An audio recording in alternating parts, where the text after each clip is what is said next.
बंदी छोड़ सतगुरु रामपाल जी महाराज जी की जय हो। परमेश्वर की सभी प्यारी आत्माओं को मुझ पवन दास का सत्साई। आज सभी पुण्यात्माओं का बहुत बहुत आभार और पूर्ण परमेश्वर सतगुरु रामपाल जी महाराज जी के आशीर्वाद से आप सभी पुण्यात्माएं हर बार 8:30 बजे लाइव आ रही हैं और अपने अन्य भगत भाई बहनों को भी जागरूक करने का पुरजोर से काम कर रही हैं। हम सभी सत्सेवक भाई बहनों पे पूर्ण परमेश्वर सतगुरु रामपाल जी महाराज जी की विशेष दया है, उनका विशेष आशीर्वाद है आप और हमारे साथ में। जो परमेश्वर ने इतनी बड़ी दया बख्श रखी है, दाता ने इतनी बड़ी मेहर कर रखी है परमात्मा ने कि सतगुरु प्रगट दिवस 8 सितंबर 2020 के संदेशे आप सभी भगत भाई बहनों के माध्यम से परमात्मा घर घर में पहुंचवा रहा है। और सतगुरुदेव जी की प्रत्येक आत्मा अपने अंतःकरण से ये सोचने पर विवश हो रही है, मजबूर हो रही है कि भाई हम जिन्हें परमात्मा कहते हैं फिर हम उनका जन्मदिन कैसे मना सकते हैं। ये तो सारी भक्ति का ही सत्यानाश हो जाएगा। तो पुण्यात्माओं, आप और हमारी जो सेवा बन रही है सतगुरु आशीर्वाद से, परमेश्वर ने जो सेवा आप और हम जैसे तुच्छ जीवों को बख्श रखी है, पुण्यात्मा उस सेवा का कोई वारन पार नहीं है। आज वर्तमान है और वर्तमान में भगवान कभी भी अपने भगत को श्रेय नहीं देता है। भगत के शरीर छोड़ने के बाद परमात्मा एक महिमा के रूप में फिर आने वाली पीढ़ियों के सामने उन भक्तों की महिमा का एक उदाहरण पेश करता है और आगे आने वाली पीढ़ियां उन भक्तों के जो सुक्रम थे उनको आधार बना के उनसे शिक्षा लेते हुए फिर आगे अपने भक्ति मार्ग को प्रशस्त करती हैं, सावधान रहती हैं। जिस प्रकार 650 साल पहले परमेश्वर कबीर साहिब जी काशी में प्रकट हुए थे, उस समय परमेश्वर ने कितने उदाहरण पेश किए। अर्जुन सर्जुन का उदाहरण पेश किया, उसके बाद परमेश्वर ने मीराबाई जी का भी उदाहरण पेश किया, गणिका माई का उदाहरण पेश किया, परमेश्वर ने सिकंदर लोधी जी का उदाहरण पेश किया, रविदास जी का उदाहरण पेश किया। परमेश्वर ने उस समय उन आत्माओं की जो महिमा थी, उन आत्माओं के माध्यम से परमेश्वर ने जो काम करवाए या स्वयं उन आत्माओं का रूप धारण करके परमेश्वर ने जो जो सुक्रम भक्ति मार्ग में किए, पुण्यात्माओं उस समय तो उन आत्माओं को भनक भी नहीं थी कि हम क्या कर रहे हैं। करने वाले सब कुछ परमेश्वर थे। उस समय उन आत्माओं को भनक नहीं थी, क्योंकि परमेश्वर को इस बात का पता है, वो अंतर्यामी होता है कि जीव जीव होता है और पीव पीव होता है। पीव यानी परमात्मा और जीव एक आत्मा। मालिक को पता था कि यदि इनकी यहां पे महिमा बन जाएगी तो ये जीव कभी भी भ्रमित हो सकता है, भक्ति मार्ग से दूर हो सकता है, इसके मन में मान बढ़ाई उजागर हो सकती है, अहंकार आ सकता है। तो परमेश्वर ने उस समय उन आत्माओं के माध्यम से जो जो सुक्रम किए, उन महिमाओं को उस समय वर्णित नहीं किया, लेकिन आज उन आत्माओं के जाने के बाद आज वही उदाहरण आप और हमारे सामने पेश किए जा रहे हैं। उन आत्माओं को महान बताया जाता है। सतगुरुदेव जी कहते हैं कि नानक जी जैसी पुण्य आत्माएं, धर्मदास जी जैसी पुण्य आत्माएं, रविदास जी जैसी पुण्य आत्माएं, पुण्यात्माओं आज उन आत्माओं को एक उदाहरण के रूप में परमेश्वर आप और हमारे सामने पेश कर रहे हैं। ठीक इसी प्रकार, ठीक इसी पैटर्न पे, इस भक्ति मार्ग और विधान के अनुसार सतगुरुदेव जी ने जो हमें अपने अनमोल सत्संगों में जो बताया, जो समझाया, उस आधार से पुण्यात्माओं आज जो काल भगवान के साथ में परमेश्वर के यंत्र सत्सेवकों की ज्ञान आधार से जो लड़ाई चल रही है और जो उदाहरण बन रहे हैं वर्तमान में कि परमेश्वर के बच्चे कितनी शालीनता से, कितने धैर्य के साथ में और किस तरह परमेश्वर के ज्ञान को आधार बनाते हुए विवेक के साथ में इस भक्ति मार्ग पे चल रहे हैं।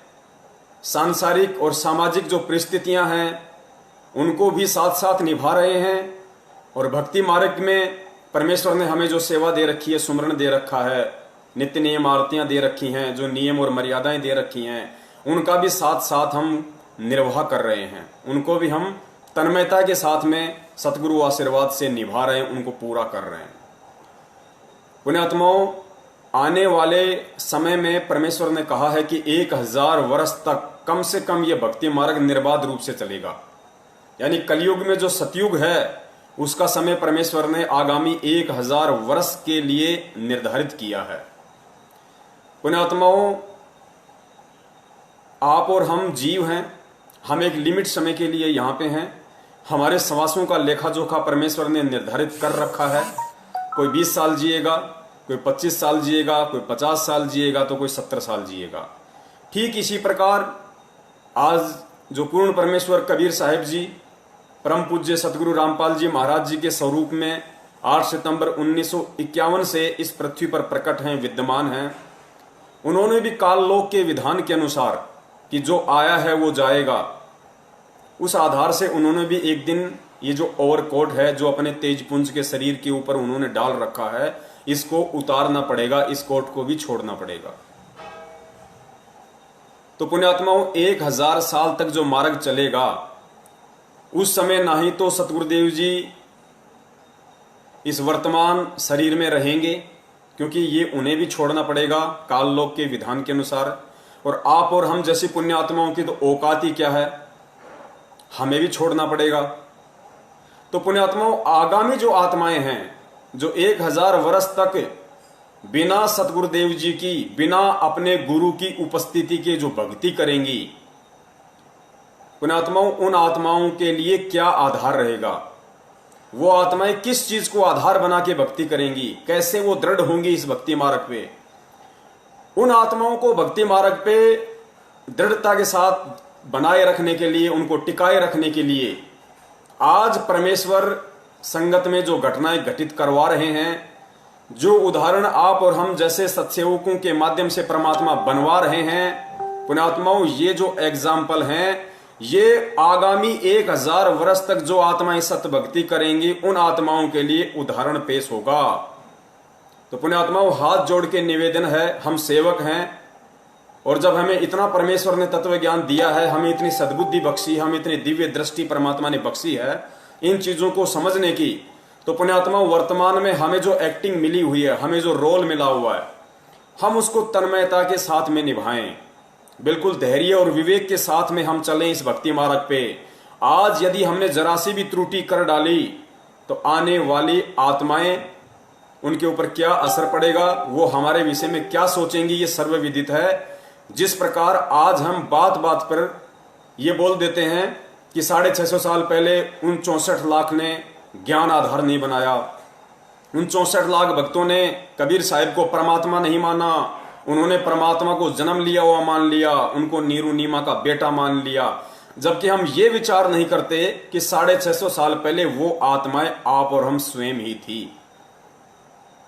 तो पुण्यात्माओं, आज जैसे हम 650 साल पहले वाली आत्माओं को दोष दे देते हैं, हम उनको निम्न कैटेगरी में शामिल कर देते हैं कि उन्होंने ऐसी गलती कैसे कर दी, अरे परमात्मा ने 120 साल तक इतना ज्ञान समझाया, अरे उस परमात्मा ने तो लीला की थी, रविदास जी से हाथी किराए पे मंगवाया था, अपनी बेटी गणिका से कहा था कि बेटी तू कल सज धज के आना, बोलो जी पिताजी जैसी आपकी आज्ञा। रविदास जी को पीलवान बना दिया, अपनी बेटी को हार श्रृंगार के साथ हाथी पे बैठा दिया, स्वयं वो परमात्मा अपनी बेटी के पीछे बैठ गया, हाथ में एक बोतल ले ली जिसमें गंगा जल था और अपनी बेटी के कंधे पे हाथ रख लिया और रविदास जी हाथी को हाँकने लग गए काशी के बाजार से। आज हम कह रहे हैं कि उस समय कैसे बुद्धि नहीं आई, इतना ज्ञान लेने के बाद कैसे उन लोगों ने विचार नहीं किया कि वो परमेश्वर जिसने 120 साल तक इतना ज्ञान दिया, हमने कैसे ये सोच लिया कि वो परमात्मा शराब पिएगा, वो परमात्मा एक वैश्या के साथ में इस तरीके से व्यवहार करेगा। पुण्यात्माओं, वो और कोई नहीं थे, वो आप और हम ही थे। और जो बातें आज हम उन आत्माओं के लिए कर रहे हैं, उस समय जो आत्माएं थीं आप और हमारे में से, आज हम ये सतगुरुदेव जी के द्वारा तत्व ज्ञान लेने के बाद, इस स्तर का ज्ञान लेने के बाद 650 साल पहले वाली आत्माओं को हम कितनी घृणित दृष्टि से देख रहे हैं, हम उनको कितनी मंद बुद्धि और अज्ञानी आत्माओं की दृष्टि से देख रहे हैं।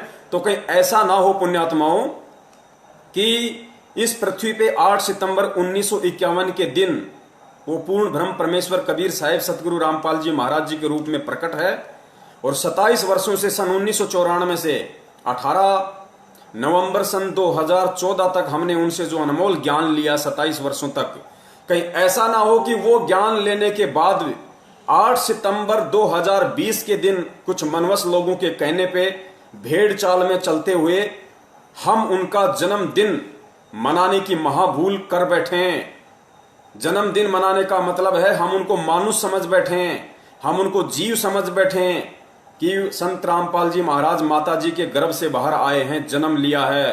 पुण्यात्माओं, ये महाभूल हमने भूल कर भी नहीं करनी है, वरना आज हमारा ये कर्म और आगामी जो आत्माएं होंगी उन आत्माओं के लिए वैसा ही हो जाएगा जैसा कि आज आप और हमारे लिए 650 साल पहले वाली आत्माओं के वो कर्म थे।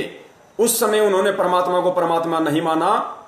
कहीं ऐसा ना हो कि आज हम 8 सितंबर के दिन उस अविनाशी, उस अजन्मा, उस स्वयंभू परमात्मा सतगुरु रामपाल जी महाराज जी का जन्मदिन मनाकर और आगे आने वाली जो आत्माएं इस भक्ति मार्ग में हैं, कहीं हम उनके लिए मजाक ना बन जाएं।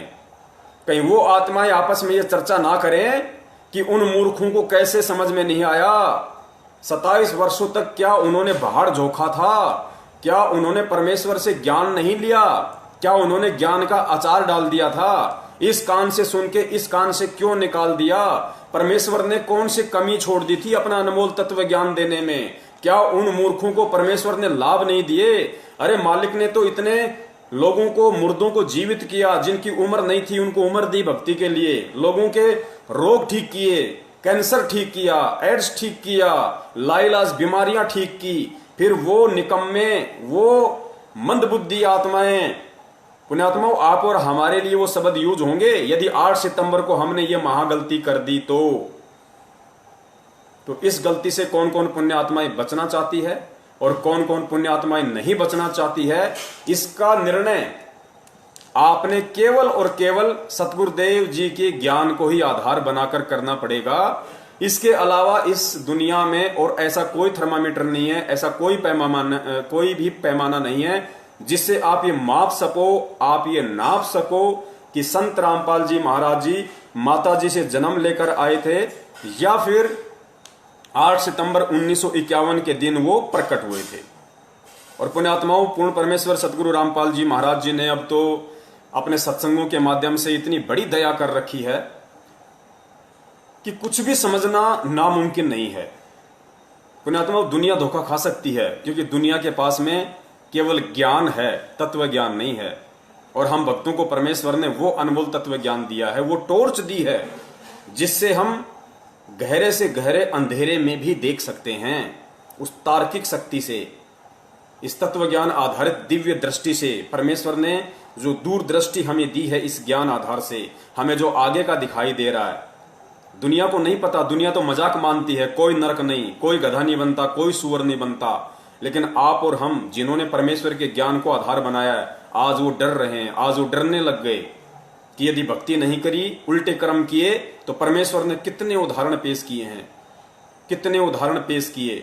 जैन धर्म के प्रवर्तक ऋषभदेव के पुत्र महावीर जैन का इतिहास परमेश्वर ने हमें पढ़ाया कि महावीर जैन की आत्मा कितनी बार गधा बनी, कितनी बार बिल्ली बनी, कितनी बार धोबी बना, कितनी बार घोड़ा बना, पुण्यात्माओं कितनी बार कुत्ता बना, पता नहीं 20 करोड़ बार बिल्ली, 10 करोड़ बार हाथी, 60,000 बार नपुंसक के जीवन, कितने लाख वर्ष धोबी, कितने कितने कष्ट उन्होंने सहे। क्यों? क्योंकि परमेश्वर ने तत्व ज्ञान हमें दे दिया। तो अब हमें यकीन हो गया कि वास्तव में जो हमारे सतगुरुदेव जी ने अपने मुखार विंद से वर्णन कर दिया वो परम सत्य है, उसमें मीन में की कोई गुंजाइश नहीं है।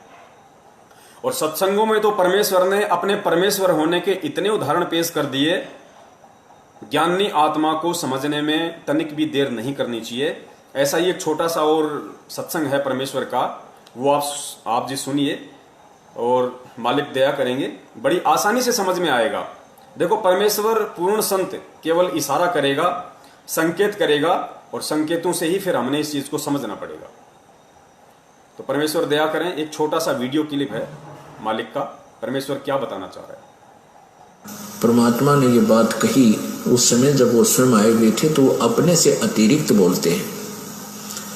तो आज दास कह रहा है कि इस दास के अतिरिक्त पूरे विश्व में किसी के पास भी आध्यात्मिक यथार्थ मार्ग नहीं है, पूर्ण मोक्ष मार्ग नहीं है, शास्त्र अनुकूल साधना किसी के पास भी नहीं है। दोबारा सुनना पुण्यात्मा, या चाहे कड़वी लागो चाहे मीठी, बात सच्ची है।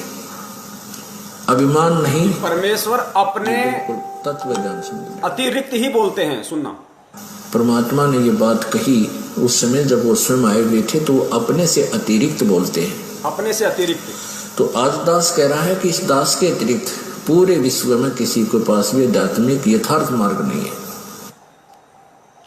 पुण्यात्माओं, पूर्ण परमेश्वर सतगुरु रामपाल जी महाराज जी ने ये जो 20 सेकंड का छोटा सा जो वीडियो आप और हमारे सामने प्रस्तुत किया है, पेश किया है, इसमें कितना बड़ा रहस्य छुपा है। परमेश्वर ने साबित कर दिया कि मैं ही कबीर हूं, मैं ही परमेश्वर हूं। इन्होंने क्या कहा कि परमेश्वर जब भी आते हैं वो अपने से अतिरिक्त ही बोलते हैं। परमेश्वर जब भी आते हैं अपने से अतिरिक्त ही बोलते हैं।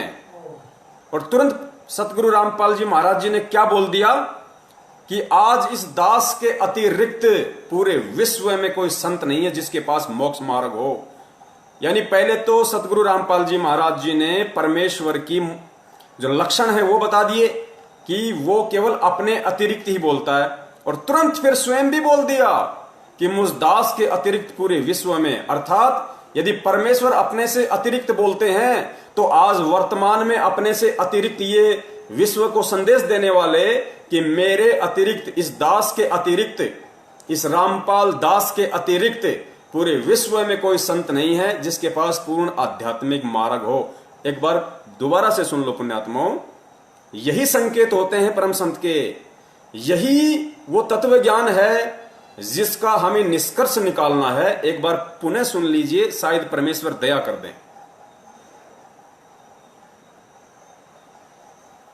परमात्मा ने ये बात कही उस समय जब वो स्वयं आए हुए थे, तो अपने से अतिरिक्त बोलते हैं। तो आज दास कह रहा है कि इस दास के अतिरिक्त पूरे विश्व में किसी के पास भी आध्यात्मिक यथार्थ मार्ग नहीं है, पूर्ण मोक्ष मार्ग नहीं है, शास्त्र अनुकूल साधना किसी के पास भी नहीं है। पुण्यात्माओं, शब्द सैन सतगुरु की पेछाणी पाया अटल सुहाग रे, यही वो संकेत है, यही वो इशारे होते हैं पूर्ण संत के सत्संगों के बीच बीच में, जो हम आत्माओं ने उनके ज्ञान को आधार बना के पकड़ना पड़ता है, समझना पड़ता है। सद्बुद्धि भी परमेश्वर ही देता है, लेकिन परमेश्वर सद्बुद्धि देगा कब? जब हम उसको परमेश्वर मानेंगे। यदि हम उनको खाली रामपाल मानेंगे, कोई संत मानेंगे, एक साधारण सा गुरु मानेंगे, तो वो सद्बुद्धि, वो परमेश्वर बख्शिश नहीं करेगा जिसकी हमें अति आवश्यकता है। क्योंकि भक्ति मार्ग में गुरुदेव ने बताया कि बिना विश्वास के, यदि आपको भक्ति मार्ग में विश्वास नहीं है, क्योंकि भक्ति मार्ग का आधार क्या है?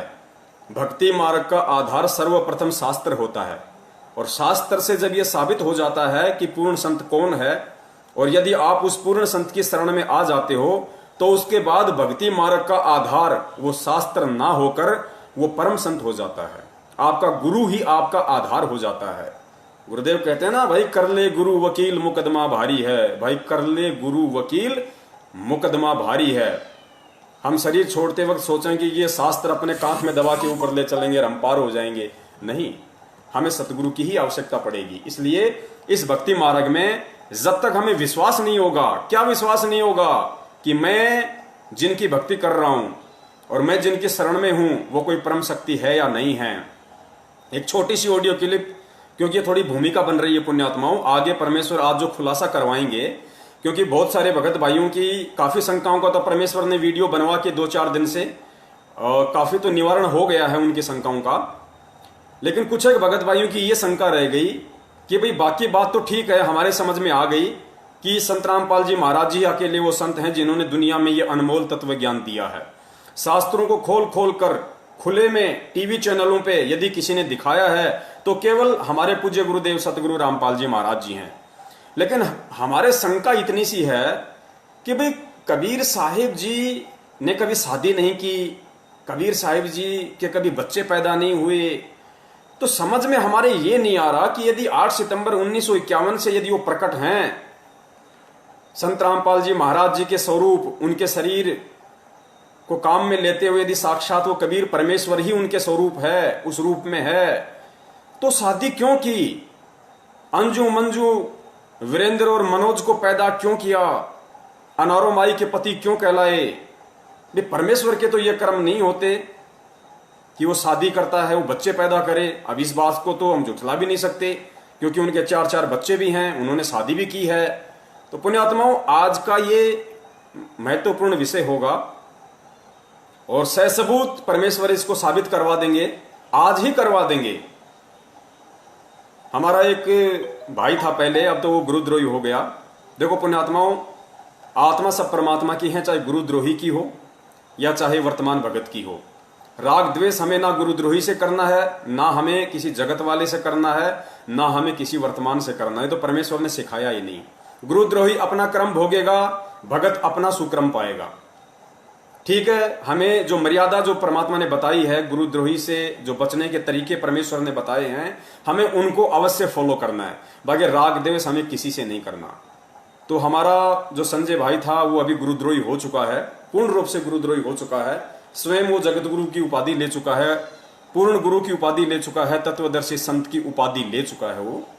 और उसी के जैसी कुछ माड़े संस्कार वाली जो आत्माएं हैं वो उसके पीछे लगी हुई हैं, उसको दंडवत प्रणाम कर रही हैं, उसके लिए 56 भोग लगा रही हैं। वो स्वयं 56 भोग लगाता है, बाकी उसका जो झूठा है वो अन्य भगत खा रहे हैं वहां पे हिमाचल में। तो वो भाई कहा करता था कि परमेश्वर साबित करवा देंगे, परमेश्वर साबित करवा देंगे। इसलिए दास कह रहा है कि ये पवन दास परमात्मा का कुत्ता ये नहीं कहेगा कि परमात्मा साबित करवा देंगे, परमात्मा साबित करवा देंगे। नहीं, परमेश्वर आज इसी वीडियो में साबित करवा देंगे, दास ये कह रहा है। तो भक्ति में विश्वास और कितना जरूरी है परमेश्वर पे। गुरुजी ने कितनी बार सत्संगों में जिक्र किया, बार बार किया कि बिना विश्वास के भक्ति निष्फल है। और एक छोटी सी ऑडियो क्लिप परमेश्वर की आप और सुन लीजिए, उसके बाद भूमिका जबरदस्त बन जाएगी। क्योंकि पुण्यात्माओं, जब तक यदि कोई मकान बनाना चाहता है, कोई बिल्डिंग खड़ी करना चाहता है, तो गुरुदेव ने बताया कि फाउंडेशन बहुत स्ट्रांग होना चाहिए, मजबूत होना चाहिए, नींव मजबूत होनी चाहिए। नींव जितनी मजबूत होगी, बिल्डिंग चाहे उसके ऊपर उतनी ही ऊंची खड़ी कर लो, जरा सा भी दिक्कत नहीं आएगी। तो हमें थोड़ी भूमिका बनानी पड़ेगी पहले, उसके बाद फिर हम आज जो खुलासे होंगे जो परमेश्वर की दया से, उसके बाद हमें पक्का यकीन हो जाएगा कि वास्तव में यही लीला है परमेश्वर की। इसी लीला में तरीके से हम जिन्हें सतगुरुदेव जी, संत रामपाल जी महाराज जी यानी पूर्ण ब्रह्म कबीर साहिब जी का बेटा बेटी कहते हैं, अंजू मंजू मरन मनोज वीरेंद्र, भाई ये संत रामपाल जी महाराज जी के बेटा बेटी नहीं, ये तो लीला कुछ और है जो परमेश्वर आगे साबित करवाएंगे। तो ये छोटी सी ऑडियो क्लिप हम और सुने परमेश्वर के मुख कमल से कि भक्ति मार्ग में विश्वास की क्या महत्वता है। अब उधर से परमात्मा उसी दिन रात्रि में सत्संग कर रहे थे 7-8 बजे से, और सर्दियों का मौसम था। अब कुछ भक्त सामने आसपास बैठे थे। एकदम परमात्मा ने क्या किया, ऐसे मुंह पर करनो हाथ फेर कर ऐसे झटका दिया। आसपास के बैठे भक्ता के छिट्टे, पास के बैठे भक्ता के छिट्टे लगे। उन्होंने सोचा भाई पसीने कैसे आगे सर्दी में, गुरुजी आपके पसीने आगे? तो प्रभु बोले ना भाई पसीने को नहीं आए। और क्या था, ये पानी कहाँ से आ गया? कि मेरे भगत का जहाज डूबा था, दामोदर सेठ नहीं था, भी नाम लेकर गया था। हाँ जी हाँ जी, उसका जहाज डूबा था भाई। अब वो उसने बचा कर आया हूँ। अब वो भगत सोच रहे थे अब भाई, अब क्योंकि हम भक्ति अवश्य करते हैं लेकिन विश्वास तो नहीं होता। अब परमात्मा कहते हैं कहाँ हो तो हरि नाम से, जब मन में नहीं विश्वास, बिना विश्वास के जो भक्ति करते हैं वो सफल नहीं होते हैं। तो वो कच्चे से थे और मन में उनका न्यू थी, ऐसे ही शब्द गा रहे थे, ज्ञान सुना रहे थे, पसीने आगे होंगे हमारे सामने बैठे, और वहां कैसे समुद्र में जहाज में बचा के आए हैं। वो तो बात कही आई। परमेश्वर कह रहे हैं कि क्या होत हरि नाम बिना, क्या होत हरि नाम से जो मन में ना विश्वास। यानी यदि आपने अपने सतगुरुदेव जी से नाम दीक्षा भी ले ली, क्या होत हरि नाम बिन, गुरु नाम नहीं कहा, हरि नाम। हरि कौन? हमारे पूज्य परमेश्वर। तो क्या होत हरि नाम से जो मन में ना विश्वास। परमेश्वर कहते हैं यदि तुम्हें इतना भी विश्वास नहीं है कि मैं जिसकी भक्ति कर रहा हूं, जिसने मुझे नाम दीक्षा दी है, वो कौन है, वो खाली एक संत है या सारी सृष्टि का रचनहार है, जब तक तुम्हें इतना भी विश्वास नहीं होगा तो उस नाम का कोई यूज नहीं है, चाहे रात दिन उसके रट्टे लगाते रहना। गुरुदेव कहते हैं ठीक है, जैसा करोगे वैसा मिल जाएगा, लेकिन जिस चीज के लिए हम भक्ति कर रहे हैं, जो पापड़ बेल रहे हैं, संघर्ष कर रहे हैं, वो है मोक्ष। मोक्ष नहीं हो पाएगा जब तक हम गुरुदेव पे विश्वास नहीं करेंगे। तो पुण्यात्माओं, ब्लाइंड फेथ की जब जब सतगुरु रामपाल जी महाराज जी बात करते हैं तो ब्लाइंड फेथ के विषय में उन्होंने कहा कि सतगुरु के ऊपर, अपने गुरु के ऊपर, उनके प्रत्येक वचन के ऊपर तुम लोगों ने ब्लाइंड फेथ करना होगा, अंधविश्वास करना होगा। और साथ ही परमेश्वर ने फिर यह भी क्लियर किया कि ब्लाइंड फेथ केवल अपने गुरु के ऊपर ही करना है। जब तुम्हारा गुरु तुम्हें यह साबित कर दे कि मैं ही सच्चा गुरु हूं और मैंने तुम्हें जो मंत्र दिए हैं वो वास्तविक यथार्थ सत्य भक्ति के मंत्र हैं, ये वही मंत्र हैं जो परमेश्वर ने 650 साल पहले आके दिए, जो धर्मदास जी को दिए, मलुक दास जी को दिए, गरीबदास जी को दिए, दादू जी को दिए, नानक जी को दिए, और उन आत्माओं का उद्धार हुआ। उसके बाद पुण्यात्माओं, हमें ब्लाइंड फेथ केवल और केवल सतगुरु पे करना है, सतगुरु के भाई पे नहीं, सतगुरु की मां पे नहीं, सतगुरु के पापा पे नहीं, सतगुरु के भाई बंधुओं पे नहीं, उनके कोऑर्डिनेटर सिस्टम पे नहीं, केवल सतगुरु के ऊपर। और यही हम लोगों ने सबसे बड़ी मूर्खता की, हम लोगों ने सबसे बड़ा जो धोखा खाया भक्ति मार्ग में वो यही खाया कि सतगुरु पे तो हमें पता नहीं विश्वास हुआ या नहीं हुआ, लेकिन सतगुरु के पीछे जो उनके परिवार वाले थे, जो रिश्तेदार थे, जो एक मैनेजमेंट सिस्टम बना हुआ था, उन लोगों पे हमने आवश्यकता से ज्यादा विश्वास कर दिया। अपनी सर की पगड़ी उतार के उनके चरणों में रख दी हमने। वो ब्लाइंड फेथ हमारा गलत था, हमारा रॉन्ग था।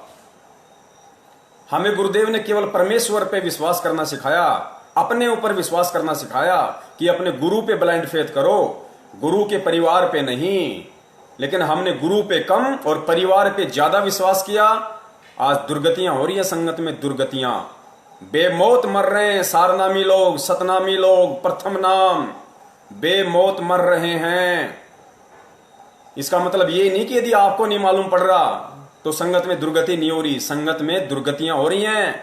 जिन्होंने परमेश्वर को परमेश्वर नहीं माना, जिन्होंने सतलोक आश्रम मैनेजमेंट हरियाणा के कहने पर राजनीतियां की हैं, आरक्षण बाजियां की हैं, भगत समाज को प्रेरित करके उनका खून निकलवाया है, वो खून फिर प्राइवेट संस्थाओं को ऊंचे पैसों में बेचा गया है, व्यापार किया गया उनके खून का, गुरु की आड़ में, रक्तदान की आड़ में, और फिर सार नाम की आड़ में कितने भक्तों को मूर्ख बनाया गया कि कितने भगत उनके चक्कर में आके परमेश्वर से दूर हुए हैं। तो पुण्यात्मा, ब्लाइंड फेथ हमें केवल परमेश्वर पे करना है। और यही महागलती 8 सितंबर 2020 को हजारों की संख्या में लोग करने जा रहे हैं, हजारों की संख्या में। और परमेश्वर बार बार अपने सत्सेवक बच्चों को निमित्त बना रहे हैं कि वो गलतियां करने से मेरे बच्चे बचें। तो पुण्यात्माओं, अब हम आगे बढ़ते हैं। एक छोटा सा वीडियो परम पूज्य सतगुरु रामपाल जी महाराज जी का, उनके मुखारविंद से एक अनमोल वचन। ये वीडियो आप सुनोगे पुण्यात्माओं, आपकी आत्मा गदगद हो जाएगी कि परमेश्वर ने स्पष्ट संकेत दे दिया, खुलकर संकेत दे दिया। इस वीडियो में आप ये ना समझना कि इससे पहले कबीर साहिब जी का प्रकरण चल रहा था और उस आधार से परमात्मा अपने ऊपर लेके कह रहे हैं। नहीं, इस वीडियो में परमेश्वर ने अपने आप को जनाते हुए कि मैं ही कबीर हूं, मैं ही परमात्मा हूं, स्पष्ट रूप से वो नहीं बोल पा रहे अपने विधान के अनुसार, काल भगवान को दिए गए वचन के अनुसार, लेकिन पुण्यात्माओं उन्होंने स्पष्ट बोलने में कोई कमी भी नहीं छोड़ी इस छोटे से वीडियो में, 1.5 मिनट के वीडियो में। और परमेश्वर की जो आत्माएं होंगी वो तुरंत पकड़ जाएंगी इस बात को कि सतगुरु रामपाल जी महाराज जी के रूप में हमारे सामने कौन प्रकट है, कौन उपस्थित है। और 8 सितंबर को हम उनका जन्मदिन मनाकर कितनी बड़ी महाभूल अपने जीवन की करने जा रहे हैं। सुनिए परमेश्वर के मुखारविंद से, एक एक शब्द को ध्यान से सुनना पुण्यात्मा, एक एक शब्द को। ये काल का लोक है। और यहाँ क्या हाल है प्राणी का, एक रोटी के लिए सारा जीवन भटका मर जाता है और पूरा नहीं पटता इसका। और उसके साथ साथ फिर 36 टेंशन और ला रखी इसने। तो ये इतना दुखी क्यों कर रहा है आपको? ये इसलिए कर रहा है कि तुम मेरे बच्चे हो। और इसने वहां गलती करी थी और साथ करी थी तुमने। अब आप मुझे बुरे नहीं लगते? जैसे सेब विक्रेता एक सेब बेचनिया सेब रखा टोकरी में और उसमें 1 2 4 सेब अगर खराब हो जाती है तो उसका कितना दिल दुख है, कितनी कीमती है। लेकिन उन सेबों को, उन ठीक से खराब सेबों को स्वस्थ सेबों में नहीं रख सकता, उसकी मजबूरी है कि वह भी खराब हो जाएंगी। तो तुम खराब सेब होगी थी और तुमको वहां से निकालना मेरी मजबूरी थी ना, तुम ओरा न भी बिगाड़ो, इसलिए तुम्हें फेंकना पड़ा कुर्डियों पे। या कुर्डी है या सड़ रहे हो।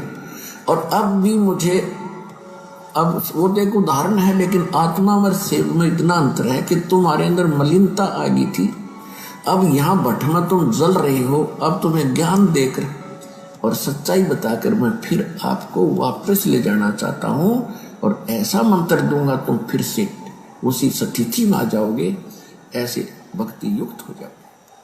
पुण्यात्माओं, परम पूज्य परमेश्वर सतगुरु रामपाल जी महाराज जी ने इस छोटे से वीडियो में 3 पॉइंट बोल के सीधे सीधे अपने ऊपर लेकर ये स्पष्ट कर दिया, ये साबित कर दिया कि मैं ही कबीर हूं। शुरुआत में परमेश्वर ने कहा कि तुम मेरे बच्चे हो, जबकि परमेश्वर तो एक आम भगत की भूमिका भी कर रहे हैं, संत की भूमिका भी कर रहे हैं। कई बार सत्संगों में परमेश्वर कहते हैं कि हम सब काल के लोक में आ गए, हम सब इसके ऊपर आसक्त हो गए, हम सब भ्रमित हो गए। और आज स्पष्ट कर रहे हैं कि तुम मेरे बच्चे हो, अपने तरफ इशारा करके। फिर कहते हैं, फिर दूसरा परमेश्वर ने बताया कि सतलोक से तुम्हें निकालना मेरी मजबूरी हो गई। ये नहीं कह रहे कि कबीर जी की मजबूरी हो गई, स्पष्ट बोल गए परमेश्वर कि तुम्हें काल वहां सतलोक से निकालना, तुम्हारे अंदर मलिनता आ गई थी तो तुम्हें निकालना मेरी मजबूरी हो गई। और तीसरी बार कह रहे हैं कि मैं तुम्हें अब वापस लेने के लिए आया हूं। बच्चों, मैं तुम्हें वापस लेने के लिए आया हूं। पुण्यात्माओं, और संकेत होते क्या हैं? संकेत यही तो होते हैं। अब इससे ज्यादा गूढ़ संकेत परमेश्वर देंगे तो हम समझ ही नहीं पाएंगे, क्योंकि हमारी बुद्धि वहां तक काम ही नहीं करेगी। पुण्यात्माओं, हम जीव हैं, जीव, चाहे यहां कोई राष्ट्रपति हो, चाहे प्रधानमंत्री हो, और जीव की सोच, जीव की मेमोरी केवल कुछ MB की है, 1 या 2 MB बड़ी मुश्किल से। यहां का जो बड़े सा बड़ा, जो हम विद्वान समझते हैं, जिसको वैज्ञानिक समझते हैं, साइंटिस्ट समझते हैं, जिसने बड़े से बड़े आविष्कार किए हैं, उसकी बुद्धि केवल कुछ MB की है। और परमेश्वर का ज्ञान है करोड़ों GB का, करोड़ों GB का। तो सोचो वो कैसे समा सकता है हमारे अंदर? नहीं। इसलिए परमेश्वर उसी तरीके से संकेत करते हैं, उसी तरीके से इशारा करेंगे जो हम समझ सकें, जो हम समझ सकें। और हमारे लिए उतना ही पर्याप्त है कि वो संकेत समझ के हम निकल ले यहां से। तो विषय हमारा सतगुरु प्रकट दिवस को लेकर है, और 2 दिन तक और परमेश्वर दास को लाइव लेके आएंगे छोटे छोटे मुद्दों पे, ताकि परमेश्वर की आत्माओं तक संदेशा ज्यादा से ज्यादा जाए। और दास निवेदन करेगा, अब आगे परमेश्वर महाखुलासा करवाएंगे उस बात का जिन लोगों को यह शंका है कि यदि आपके गुरु सतगुरु रामपाल जी महाराज परमात्मा हैं, पूर्ण ब्रह्म परमेश्वर हैं, यदि वो प्रकट हुए हैं, आज साक्षात संत रामपाल जी महाराज के स्वरूप में हैं, तो फिर उनके बच्चे क्यों, उन्होंने शादी क्यों की, उन्होंने स्त्री भोग क्यों किया? तो उसके लिए दास निवेदन करेगा, ज्यादा से ज्यादा आप जी शेयर को बटन दबाएं, शेयर का बटन दबाएं, और ज्यादा से ज्यादा जितने भी फेसबुक के ग्रुप हैं, क्योंकि पुण्यात्माओं मजा तभी आएगा जब संदेशा हमारे भगत भाइयों तक ज्यादा से ज्यादा जाएगा। पुण्यात्माओं, भगत ही नहीं, जगत वालों को भी परमेश्वर के वचन सुनने में बड़ा आनंद आ रहा है वर्तमान में, क्योंकि हर आदमी दुखी है और हर आत्मा परमात्मा की है, और ऊपर से ठीक का समय आ गया। तो पुण्यात्माओं, बच के कोई निकल नहीं सकता, सबको इस परमेश्वर की शरण में आना पड़ेगा। तो अब हम बढ़ते हैं हमारे उस खुलासे की तरफ जो परमेश्वर ने आज हम दासों को निमित्त बनाया है भगत और जगत को संदेशा दिलवाने के लिए। तो पुण्यात्माओं, सतगुरुदेव जी ने अपने सत्संगों में कोई कमी नहीं छोड़ी, हर पॉइंट को उन्होंने क्लियर किया है। अब कमी यदि ना समझी कि कहीं ना कहीं है तो केवल हम जीवों की है, क्योंकि या तो हम ध्यान से उनके सत्संग नहीं सुनते, या फिर हम परमेश्वर को परमेश्वर ना मान के और एक आम संत की तरह उनके साथ व्यवहार करते हैं और भक्ति भी करते रहते हैं, तो वो सद्बुद्धि हमें बख्शिश नहीं होगी जो एक सुयोग्य भगत को होनी चाहिए। तो इस बात का जो सबूत है, जो खुलासा है, वो सन 2012 में ही परमेश्वर सतगुरु रामपाल जी महाराज जी ने सतलोक आश्रम बरवाला में ये पुस्तक लिखी थी जिसका नाम है कबीर सागर का सरलार्थ। इसको 2016 में सतलोक आश्रम मैनेजमेंट हरियाणा ने टाइपिंग करवा कर अपने धार्मिक व्यापार के लिए संगत में भिजवा दिया, बंटवा दिया इसको। लेकिन और कहा कि सन 2016 में एक लेटर निकाला इन लोगों ने कि संत रामपाल जी महाराज जी ने हिसार जेल से लिख के भेजा है 400 पेज का कबीर सागर, जबकि इसकी भूमिका में लिखा हुआ है। आप पढ़ना पुण्यात्माओं, दास इतना नहीं पढ़ा पाएगा आपको सारा, क्योंकि समय का अभाव है, इंटरनेट का भी अभाव है, दास के पास इतना नेट नहीं है। इसकी भूमिका में ही लिखा हुआ है, सतगुरु रामपाल जी महाराज जी स्वयं कह रहे हैं कि इस दास ने मात्र 2 महीने के अंदर अंदर पूरे कबीर सागर को पढ़ा, उसका निष्कर्ष निकाला, और पूरा निष्कर्ष निकाल के मात्र 2 महीने के अंदर अंदर सन 2012 में इस कबीर सागर को लिपिबद्ध कर दिया था। मैनेजमेंट ने तो केवल इसको टाइप करवाया, टाइप, और कुछ मिलावट भी कर रखी है, वो भी आपको बताएंगे, वैसे तो वीडियो बने हुए हैं उसके ऊपर। तो परमेश्वर ने इसी के अंदर वो गहरा रहस्य छुपा रखा है। उस सवाल का जवाब परमेश्वर ने इस कबीर सागर के पेज नंबर 70 के ऊपर छुपा रखा है पुण्यात्माओं। पेज नंबर 70 ध्यान से पढ़ना, ज्यादातर भक्तात्माओं के घर पे रखा भी होगा। तो चलिए हम सीधे चलते हैं point two point page number 70 पे। पेज नंबर 70, ये देखिए पुण्यात्माओं, ये है पेज नंबर 70। आपको उल्टा दिखाई देगा, इसलिए दास पढ़ के आपको सुनाएगा, आप देख लेना अपने घर पे। इसमें दास आपको थोड़ा सा मौखिक बता देता है। इसमें श्री कृष्ण जी का मैटर है, थोड़ा सा श्री कृष्ण जी और दुर्वासा ऋषि जी का थोड़ा सा मैटर है। और मैटर ये है कि परमेश्वर ने ये जो अनमोल कथा इस कबीर सागर के पेज नंबर 70 पे लिपिबद्ध की है, इसका बहुत बड़ा रहस्य था। और पुण्यात्मा, जब तक ठीक का समय नहीं आएगा, जब तक किसी भी चीज को बताने का, किसी भी चीज को वायरल करने का ठीक का समय नहीं आएगा, तब तक ना ही तो उस चीज को परमेश्वर बताता है और ना ही उस चीज को बताने के लिए और उस चीज को समझने के लिए अपने किसी भगत को सद्बुद्धि देता है। जब ठीक का समय आएगा तो परमात्मा भैसाराम से भी वेद मंत्र बुलवा देगा, वो इतना समर्थ है। तो दास की और मेरे जितने भी सत्सेवक भाई बहन हैं, उनकी कोई औकात नहीं है कि हम आप लोगों को इस वक्त ये संदेश दे सकें। हमारी स्थिति तो उस गधे के जैसी है जिसके विषय में कहा जाता है कि अल्लाह मेहरबान तो गधा पहलवान। तो हमारे ऊपर तो हमारे पूर्ण ब्रह्म परमेश्वर, वो अल्लाह, वो सतगुरु रामपाल जी महाराज जी मेहर है, उनकी मेहर है, वो मेहरबान है, जो हम जैसे गधों को पहलवान बना के संगत में छोड़ रखा है और अपने भगत भाई बहनों तक संदेशे जा रहे हैं। तो इसमें जो प्रकरण है वो दुर्वासा ऋषि और श्री कृष्ण जी को लेकर है। दास थोड़ा सा मौखिक बता देता है, फिर आपको ये पढ़कर भी बता देगा ताकि आपको और अच्छे से समझ में आए। तो परमेश्वर ने इसमें लिखा है, चलो पहले दास आपको पढ़ के बता देता है पुण्यात्माओं। श्री कृष्ण जति और दुर्वासा निराहारी थे। श्री कृष्ण जी जति पुण्यात्माओं, इसी कबीर सागर के पेज नंबर 70 पे परमेश्वर ने 2 प्रकार के जति बताए। एक जति वो होता है जो कभी स्त्री भोग नहीं करता, और दूसरा जति वो होता है जो सिवाय अपनी औरत के अन्य किसी के साथ भोग नहीं करता है। 2 प्रकार के परमेश्वर ने जति बताए हैं। पुण्यात्माओं, अंतर्यामी परमेश्वर को मालूम था इस बात का कि दुनिया तो बहुत देरी से समझेगी, मेरे से नाम उपदेशी जो भगत हैं उनके 2 ग्रुप बनेंगे, ए और बी, सत्सेवक और मैनेजमेंट, और आपस में उनका इन बातों पे तर्क वितर्क होगा, वाद विवाद होगा। तो अंतर्यामी परमेश्वर ने 2012 में ही ये महत्वपूर्ण उदाहरण प्रस्तुत करके छोड़ दिया था कि जब ठीक का समय आएगा तो एक भाई दूसरे भाई को समझाने के लिए मेरे द्वारा लिपिबद्ध इस कहानी का उपयोग करेगा। वो अंतर्यामी परमेश्वर है पुण्यात्माओं। श्री कृष्ण जति और दुर्वासा निराहारी थे। निराहारी वो होता है जो आहार नहीं करता, जो भोजन के ऊपर आश्रित नहीं होता, जो अन्न के ऊपर आश्रित नहीं होता, उसको निराहारी कहते हैं, गुरुदेव ने बताया। कबीर जी ने कहा कि हे धर्मदास, आप जी को पता है कि श्री कृष्ण जी की 8 स्त्रियां तो वे थी जिनसे उन्होंने विवाह किया था। 16,000 वे स्त्रियां थीं जिनको एक राजा से युद्ध करके छीन कर लाए थे, तथा अन्य जो मथुरा वृंदावन की गोपियां थीं, इन सब के साथ श्री कृष्ण जी ने भोग विलास और कोष्टक में लिखा हुआ सेक्स करते थे। एक दुर्वासा ऋषि थे, वे निराहार रहते थे, दिन में केवल 1 दिन का दूब घास का खाते थे। दूब को ध्रुवा भी कहते हैं। केवल दूब के घास मात्र तिनके पर आधारित रहने के कारण ऋषि का नाम दुर्वासा प्रसिद्ध हुआ। एक समय कुछ गोपियों को दुर्वासा ऋषि के दर्शन करने की इच्छा हुई, परंतु दुर्वासा ऋषि का आश्रम यमुना नदी के उस पार था। गोपियों ने श्री कृष्ण जी से दुर्वासा ऋषि के दर्शन करने तथा उनको भोजन करवाकर साधु भोज का पुण्य लेने की इच्छा व्यक्त की।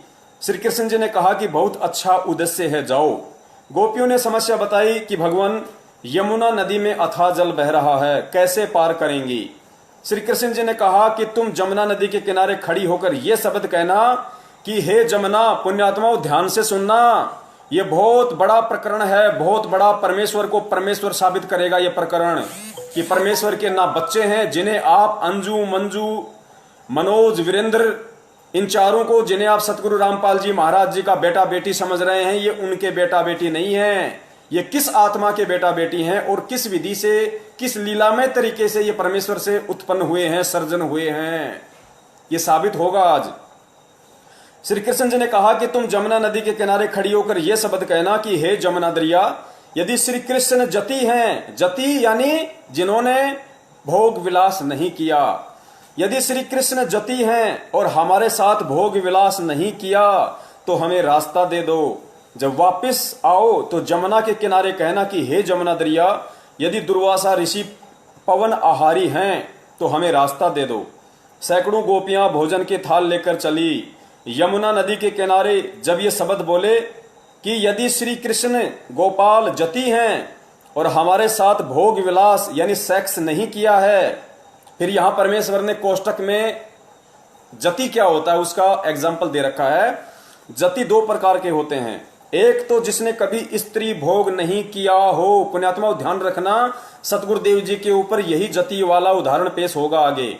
एक जति वो होता है जिसने कभी भी स्त्री भोग नहीं किया हो, दूसरा जिसने अपनी पत्नी के अतिरिक्त अन्य स्त्री से कभी मिलन नहीं किया हो, तो हमें रास्ता दे दो। उसी समय जमुना नदी का पानी घुटनों तक आ गया, इतना गहरा रह गया। सब गोपियां नदी पार कर गई। फिर से जमुना दरिया किनारों तक भरकर बहने लगी। गोपियों ने जमुना पार करते ही वापस जमुना उसी वेग से बहने लगी। यह देखकर सभी गोपियों ने विचार किया, पुण्यात्मा देखना गोपियों ने क्या विचार किया। यह देखकर सभी गोपियों ने विचार किया कि श्री कृष्ण जी ने हमारे साथ अनेकों बार विलास किया है, श्री कृष्ण जी ने हमारे साथ अनेकों बार सेक्स किया है, भोग विलास किया है, शारीरिक संबंध बनाए हैं। यह कैसा चमत्कार है। सब गोपियां यह विचार करती हुई दुर्वासा ऋषि के आश्रम में पहुंची। ऋषि दुर्वासा के सामने भोजन का थाल रखकर भोजन खाने की प्रार्थना की। ऋषि ने कहा कि देवियों, मैं आहार नहीं करता, केवल वायु पर या एक तुनका दूब घास का खा लेता हूं। उपस्थित सर्व भक्तों ने यही बताया। तब गोपियों ने कहा कि ऋषि जी, हम बड़ी श्रद्धा के साथ भोजन बनाकर लाई हैं, आप भोग नहीं लगाओगे तो हमारा दिल टूट जाएगा। यह कहकर बार बार विनय करने लगी। तब ऋषि दुर्वासा जी ने सबका भोजन सारा का सारा खा लिया। गोपियों को आश्चर्य भी हुआ और अपने भोजन को खाने से मिलने वाले पुण्य से खुशी भी हुई और अपने गांव को चल पड़ी। यमुना दरिया पर आकर उनको याद आया कि क्या शब्द कहना है। उन्होंने कहा कि हे जमुना दरिया, यदि दुर्वासा जी पवन आहारी हैं, जो केवल वायु पर आधारित हैं, भोजन नहीं करते हैं, यदि दुर्वासा जी पवन आहारी हैं तो हमें रास्ता दे दो। उसी समय जमुना दरिया का पानी घुटनों तक रह गया। सभी गोपियां दरिया पार कर गई। फिर से यमुना दरिया उसी तरह भरकर वेग में बहने लगी। श्री कृष्ण जी ने गोपियों से पूछा, कहो कैसा रहा सफर। सब गोपियां मुस्कुराकर अपने अपने घर चली गई और बोली, आपको सब पता है।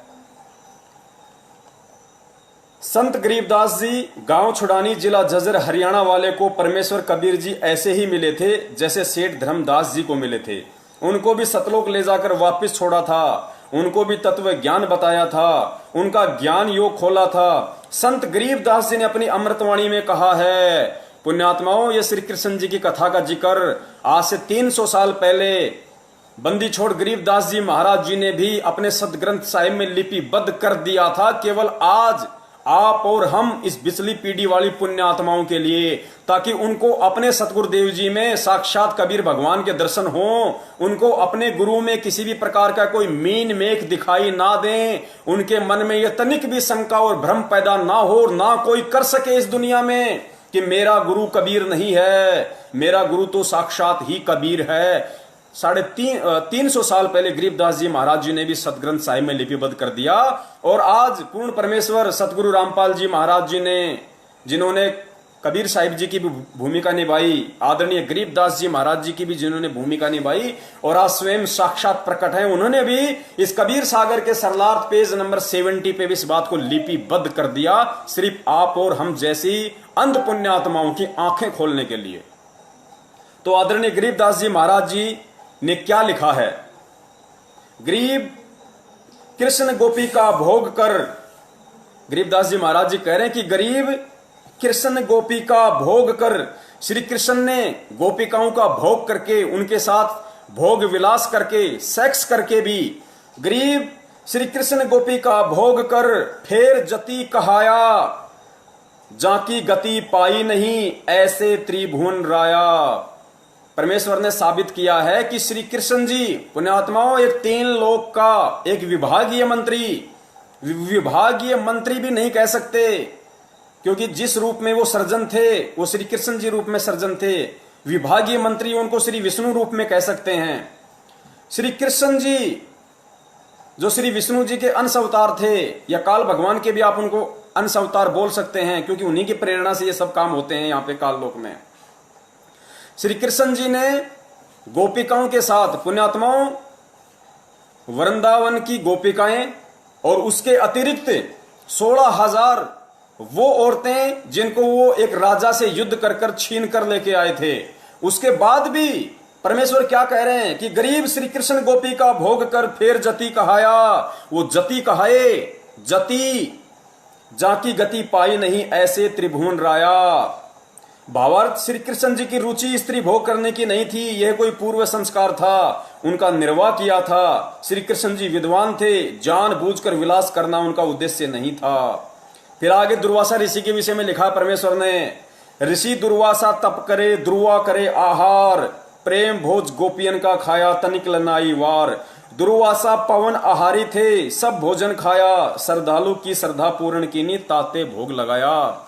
पुण्यात्माओं, इस कथा से केवल हमें इतना ही सारांश लेना था। इस कथा से परमेश्वर ने यह साबित किया है कि श्री कृष्ण जी जो एक छोटी सी पावर थी, पुण्यात्माओं, परमेश्वर के तो पैर के नाखून के 1,00,000वें हिस्से के बराबर भी श्री कृष्ण जी नहीं है, और ना ही दुर्वासा ऋषि जी थे, क्योंकि ये सब भी उसी परमेश्वर से प्राप्त पावर से अपने सारे काम करते हैं।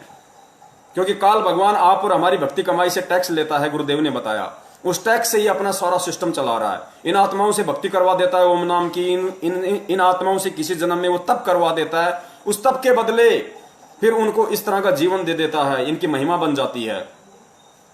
तो श्री कृष्ण जी जो एक छोटी सी पावर थी, पुण्यात्माओं, जब वो 16,000 औरतों के साथ में और वृंदावन की गोपियों के साथ में अनेकों बार भोग विलास करके भी जति कहला सकते हैं, तो फिर हमारे पूज्य परमेश्वर सतगुरु रामपाल जी महाराज जी तो स्वयं साक्षात पूर्ण ब्रह्म कबीर साहिब हैं, फिर वो जति क्यों नहीं कहला सकते? पुण्यात्माओं, श्री कृष्ण जी ने 16,000 औरतों के साथ भोग विलास किया था, गोपियों के साथ भोग विलास किया था, और उनके भोग विलास करने से उनके पुत्र भी उत्पन्न हुए, बेटे बेटियां भी उत्पन्न हुई। उन गोपियों को, उन 16,000 रानियों को पुत्र पुत्रों की भी प्राप्ति हुई। तो ये विचारणीय विषय है कि उन गोपियों की जो संतान थी, उनका बाप कौन कहलाया, उनका पिता कौन कहलाया, बिना भोग बिना सेक्स के वो बच्चे कैसे उत्पन्न हुए।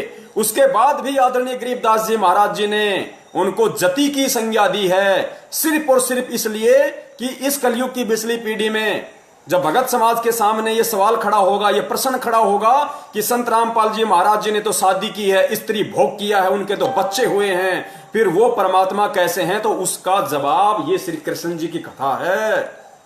जब उस पूर्ण परमेश्वर कबीर साहिब का एक अदना सा बच्चा श्री कृष्ण और 16,000 औरतों के साथ में भोग विलास करके जति कहला सकता है, तो पूर्ण परमेश्वर के पास में तो अनेकों तरीके हैं, अनेकों तरीके।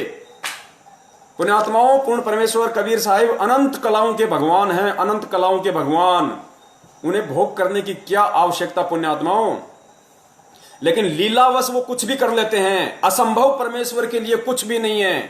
पुण्यात्माओं, परमेश्वर तो परमेश्वर होता है, उनके तो ना कोई लिंग होता है, ना कोई योनि होती है। लेकिन 650 साल पहले जब परमेश्वर आए, शिशु रूप में प्रकट हुए, तो उनको भी पुरुष इंद्री थी।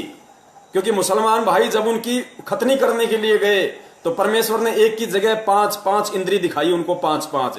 तो भगवान के तो इंद्री होती ही नहीं, इंद्री तो जीव के होती है। फिर कबीर साहिब जी की इंद्री क्यों थी? तो पुण्यात्मा, इसी लीला को हमें समझना है। हमें इसी उदाहरणों से, इन्हीं बातों से हमें सतगुरु रामपाल जी महाराज जी के ऊपर उन सब एग्जाम्पलों को केंद्रित करना है। गुरुदेव ने क्या कहा था कल, परमेश्वर ने जो वीडियो बनवाया था कि वो जो 9 पेज का जो लेटर आया था हिसार जेल से, भगत ए और भगत बी वाला, उसमें परमेश्वर ने यही तो बताया कि पुण्यात्माओं, सारी लीलाएं 650 साल पहले वाली चल रही हैं। तो पुण्यात्माओं, किसने भोग किया? जैसे सुदर्शन जी थे, सुदर्शन जी को तो मालूम भी नहीं कि पांडुओं की यज्ञ कौन सफल कर रहा है, और परमेश्वर उनका रूप बना के उनकी यज्ञ सफल करके आ गए। तो परमेश्वर है पुण्यात्माओं, उन्हें भोग करने की आवश्यकता नहीं है, ना वो कभी भोग करते हैं, ना उनके गुणों में और लक्षणों में है। इंद्रो माई का किस आत्मा के साथ में पूर्व जन्म का संस्कार था, उस संस्कार का निर्वाह परमेश्वर ने लीलामय तरीके से। पुण्यात्माओं, हमें शरीर वरीर दिखाई नहीं देते, हमें इंद्रो माई को अवश्य लगा, क्योंकि जीव को महसूस नहीं होगा ये सब। जिस प्रकार उन गोपियों को महसूस नहीं हो रहा था, जिस प्रकार उन गोपियों को पता नहीं पड़ा, उन गोपियों को महसूस नहीं हुआ, उन्होंने कभी भी ये मन में नहीं लाए कि श्री कृष्ण के अलावा हमारे साथ किसने भोग किया होगा क्या। वो तो आश्चर्य में पड़ गई कि श्री कृष्ण ने तो अनेकों बार हमारे साथ भोग विलास किया है, ये कैसा अचरज हो गया। इसी प्रकार अनारो माई को इस बात का तनिक भी आभास नहीं हो सकता, उनको तनिक भी एहसास नहीं हो सकता, जिस प्रकार उन गोपियों को नहीं हुआ। और जब गोपियों को नहीं हुआ और फिर श्री कृष्ण जी जति कहला सकते हैं, तो इधर हमारे परमेश्वर तो उनके बाप हैं, बाप, ये क्या नहीं कर सकते। तो पुण्यात्माओं, ये उदाहरण हमें समझने पड़ेंगे। परमेश्वर के ये अनमोल वचन, ये सत्संग गुरुदेव ने क्या बताया। क्या कभी भी सतलोक आश्रम बरवाड़ा में गुरुदेव ने कभी भी किसी भगत को किसी भी सत्संग में ये कहा कि भाई मेन गेट के पास में जो शंका समाधान का एक कमरा बना हुआ है, वहां मैंने मेरे छोटे भाई महेंद्र को बैठा रखा है, और तुम भक्तों को जो भी शंका हो वहां जाके समाधान करवा लो? कभी नहीं कहा परमेश्वर ने, कभी नहीं कहा। क्यों नहीं कहा? क्योंकि परमेश्वर को पता है कि यदि ये दूसरों के आश्रित हो जाएंगे तो जीव जीव को भ्रमित कर सकता है, जीव जीव को भ्रमित कर सकता है। इसलिए परमेश्वर बार बार कहा करता थे कि पुण्यात्माओं, यदि कोई चीज तुम्हारी समझ में नहीं आ रही है, क्योंकि तुम जीव हो, तुम्हारी बुद्धि अभी उस स्तर की नहीं है, उतना काम नहीं करेगी। इसलिए जब ये दास सत्संग करता है या तुम इस दास के सत्संग सुनते हो, और यदि तुम्हें कोई चीज समझ में नहीं आती है, तो मन में विक्षेप लेके मत आना, कोई शंका पैदा मत करना, तुम सत्संग ही सुनते रहना। एक ना एक दिन तुम्हारी शंका का निवारण किसी न किसी सत्संग में वो अंतर्यामी परमात्मा कर ही देगा।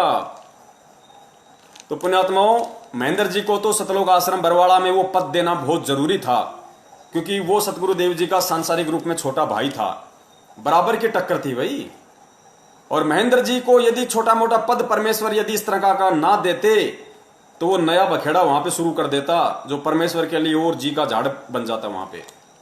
इसलिए उसके मन की तृप्ति के लिए, उसके पाखंडवाद को बढ़ावा ना मिले, उसके मन की तृप्ति हो जाए, वो थोड़ा सा न्यूट्रल हो जाए, निष्क्रिय हो जाए, इसलिए उसको अन्य भक्तों से बढ़कर मान सम्मान जबरन दिया गया वहां पे। परमेश्वर अंतर्यामी है, परमात्मा को सब पता है कि कौन भगत क्या बखेड़ा खड़ा करेगा, संगत में कुसंगत कौन है, कब वो भगत संगत में बांस बन के खड़ा हो जाएगा, खुद भी जलेगा और दूसरों को भी जलाएगा। तो ये उन भगत भाइयों की शंका का निवारण हो गया होगा पुण्यात्माओं। और दूसरा पुण्यात्माओं, हम विचार करें इन सब बातों पे, जो भी हमारे भगत भाई बहन 8 सितंबर 2020 को भगवान का जन्मदिन मनाने जा रहे हैं। अब शर्म तो उनको नहीं आएगी, क्योंकि जब परमेश्वर बुद्धि देंगे तभी उनके समझ में आएगी, और बुद्धि देने में तो परमेश्वर ने कोई कमी छोड़ी नहीं, तो जाहिर सी बात है उनका कोई पिछला संस्कार ही कमजोर है, माड़ा है, जिस वजह से वो ज्ञान को आधार नहीं बना पा रहे। पुण्यात्माओं, विचार करो, विचार करो, हम जिस परमात्मा कबीर साहिब जी का, आप भूल जाओ संत रामपाल जी महाराज जी को, पुण्यात्माओं हमारे लिए संत रामपाल जी महाराज जी को भूलने का मतलब, जो दास आपको बोलना चाह रहा है उसका मतलब ये ना समझ लेना आप लोग कि अपने गुरुदेव को भूल जाओ। संत रामपाल जी महाराज जी एक जो ओवरकोट हैं, जो एक शरीर हैं, जो कबीर परमेश्वर ने उस शरीर को जो माध्यम बनाया है, दास उसकी बात कर रहा है। उसके अंदर जो आत्मराम है, जो हमारा कबीर परमात्मा है, जो सौद स्वरूपी राम है, तेज पुंज वाला है, मैं उसकी बात कर रहा हूं कि हमने उनको याद रखना है। वो केवल एक माध्यम बने हुए हैं वर्तमान में, ओवरकोट पहन के संत रामपाल जी महाराज जी के स्वरूप का। तो पुण्यात्माओं हमारे लिए ठीक है, वो तो माध्यम वो बना के रखेंगे इस काल लोक के विधान के अनुसार। तो दास ये कहना चाह रहा था कि दास के घर में कबीर साहिब जी का जो फोटो हम मानते हैं कि ये परमात्मा का फोटो है, ये उनका चित्र है, नहीं पुण्यात्माओं, दास अपने घर में कबीर साहिब जी का जो दाढ़ी मूछ वाला फोटो वो नहीं रखता। दास अपने घर में केवल अपने परम पूज्य सतगुरु रामपाल जी महाराज जी का ही एक मात्र फोटो रखता है, अन्य किसी का फोटो नहीं रखता है। क्योंकि परमेश्वर कहते हैं कि एक कै साधे सब सदें और सब साधे सब जाए, माली सींचे मूल को फले फूले घाए, और एक आत्मा के दो पति नहीं हो सकते, नेवर कदापि। तो हमें एक में ही भाव रखना है, हमें एक में ही श्रद्धा रखनी है। यही संत रामपाल जी महाराज जी के रूप में जो साक्षात कबीर परमेश्वर बैठे हैं, वही हमारा पिता है, वही हमारा बाप है, वही हमारा पिता है, वही हमारा पति है। इसके अतिरिक्त हमने अन्य की कोई आस्था रखनी ही नहीं। अरे परमेश्वर के तो असंख्य रूप हैं। एक कबीर साहिब जी की फोटो हम क्यों लगाते हैं? मुनिंदर ऋषि की लगाओ, करुणामय जी की लगाओ, केशव बंजारे की लगाओ, वो तो समस्त वेद के रूप में भी आए थे, वो तो गरीबदास जी महाराज जी के रूप में भी थे, वो तो ईसा मसीह के रूप में भी बाद में अपनी भगत की महिमा को बनाए रखने के लिए प्रकट हो गए थे। वो तो मंसूर का रूप धारण करके भी शहर में घूम रहे थे, हजारों मंसूर बनके, स्वयं साक्षात वो कबीर परमेश्वरी तो था। तो पुण्यात्माओं हमने केवल वर्तमान में जिससे हमारा बेड़ा पार होना है, पुण्यात्माओं जैसे गुरुदेव ने हजारों बार बताया कि भाई जिसको सेव खाने की इच्छा है, जिसको आम की भूख है, उसके सामने एक तो आम का चित्र रख दिया जाए और एक साक्षात आम रख दिया जाए, तो मूर्ख से मूर्ख आदमी भी, मंद बुद्धि से मंद बुद्धि प्राणी भी जिसको भूख लगी होगी, पुण्यात्माओं वो चित्र को नहीं उठाएगा, वो देखे भी नहींगा उस चित्र की तरफ, वो तो उस आम को उठाएगा तुरंत और छील छाल के तुरंत खा लेगा अपनी भूख मिटाने के लिए। तो पुण्यात्माओं आप और हम पुण्यात्माओं को भक्ति की भूख है, भक्ति की भूख, हमें सतलोक जाना है। और हमारा आम, जीता जागता आम वक्त गुरु संत रामपाल जी महाराज जी है, जिससे हमारी वो प्यास मिटेगी, वो भक्ति की भूख मिटेगी, उस चित्र से नहीं मिटेगी। वो चित्र ना आज हमें सत्संग सुना सकता, वो चित्र ना आज हमारी शंकाओं का निवारण कर सकता, वो चित्र ना हमें लाभ दे सकता, वो चित्र ना हमारा कोई मार्ग दर्शन कर सकता, वो चित्र ना हमें कोई आशीर्वाद दे सकता, और ना उस चित्र से हमारा कोई काम सर सकता। तो उस चित्र का हमारे जीवन में क्या यूज? कोई यूज नहीं है। उस चित्र का यूज केवल संत रामपाल जी महाराज जी के लिए था, कबीर को भगवान साबित करने के लिए, आप और हमारे से, जगत वालों से देवी देवताओं की भक्ति छुड़वाने के लिए, हटवाने के लिए उनकी मजबूरी थी। उनको वो चित्र आधार बनाना था कि परमात्मा कबीर जी हैं जो 650 साल पहले आए थे। उसके अलावा उस चित्र का आप और हमारे जीवन में वर्तमान में कोई महत्व नहीं, कोई औचित्य नहीं है। यदि हमारे जीवन में कोई महत्व है तो केवल कबीर साहिब जी की वास्तविक फोटो जो आज संत रामपाल जी महाराज जी के रूप में वो हैं, उनसे हमारे पाप कटेंगे।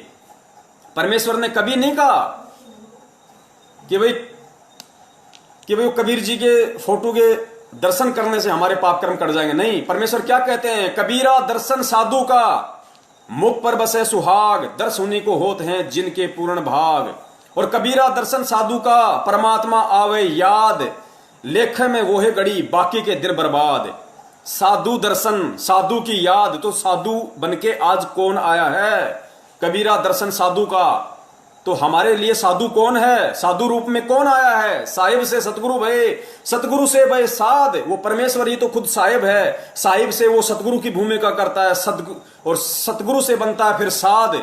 और फिर कहते हैं कबीरा दर्शन साधु का, परमात्मा आवे याद, लेखे में वही घड़ी बाकी के दिन बर्बाद।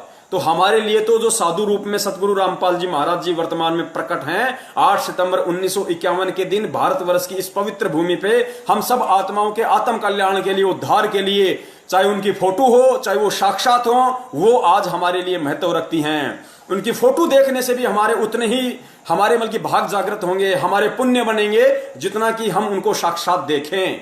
क्योंकि फोटो देखेंगे तो भी हमें संत रामपाल जी की ही याद आएगी, हमें उनके वो आशीर्वाद देते हुए हाथ याद आएंगे, उनका वो मुस्कुराता हुआ चेहरा याद आएगा, नाम दीक्षा देते समय उनकी वो परछाई हमारे समक्ष आएगी।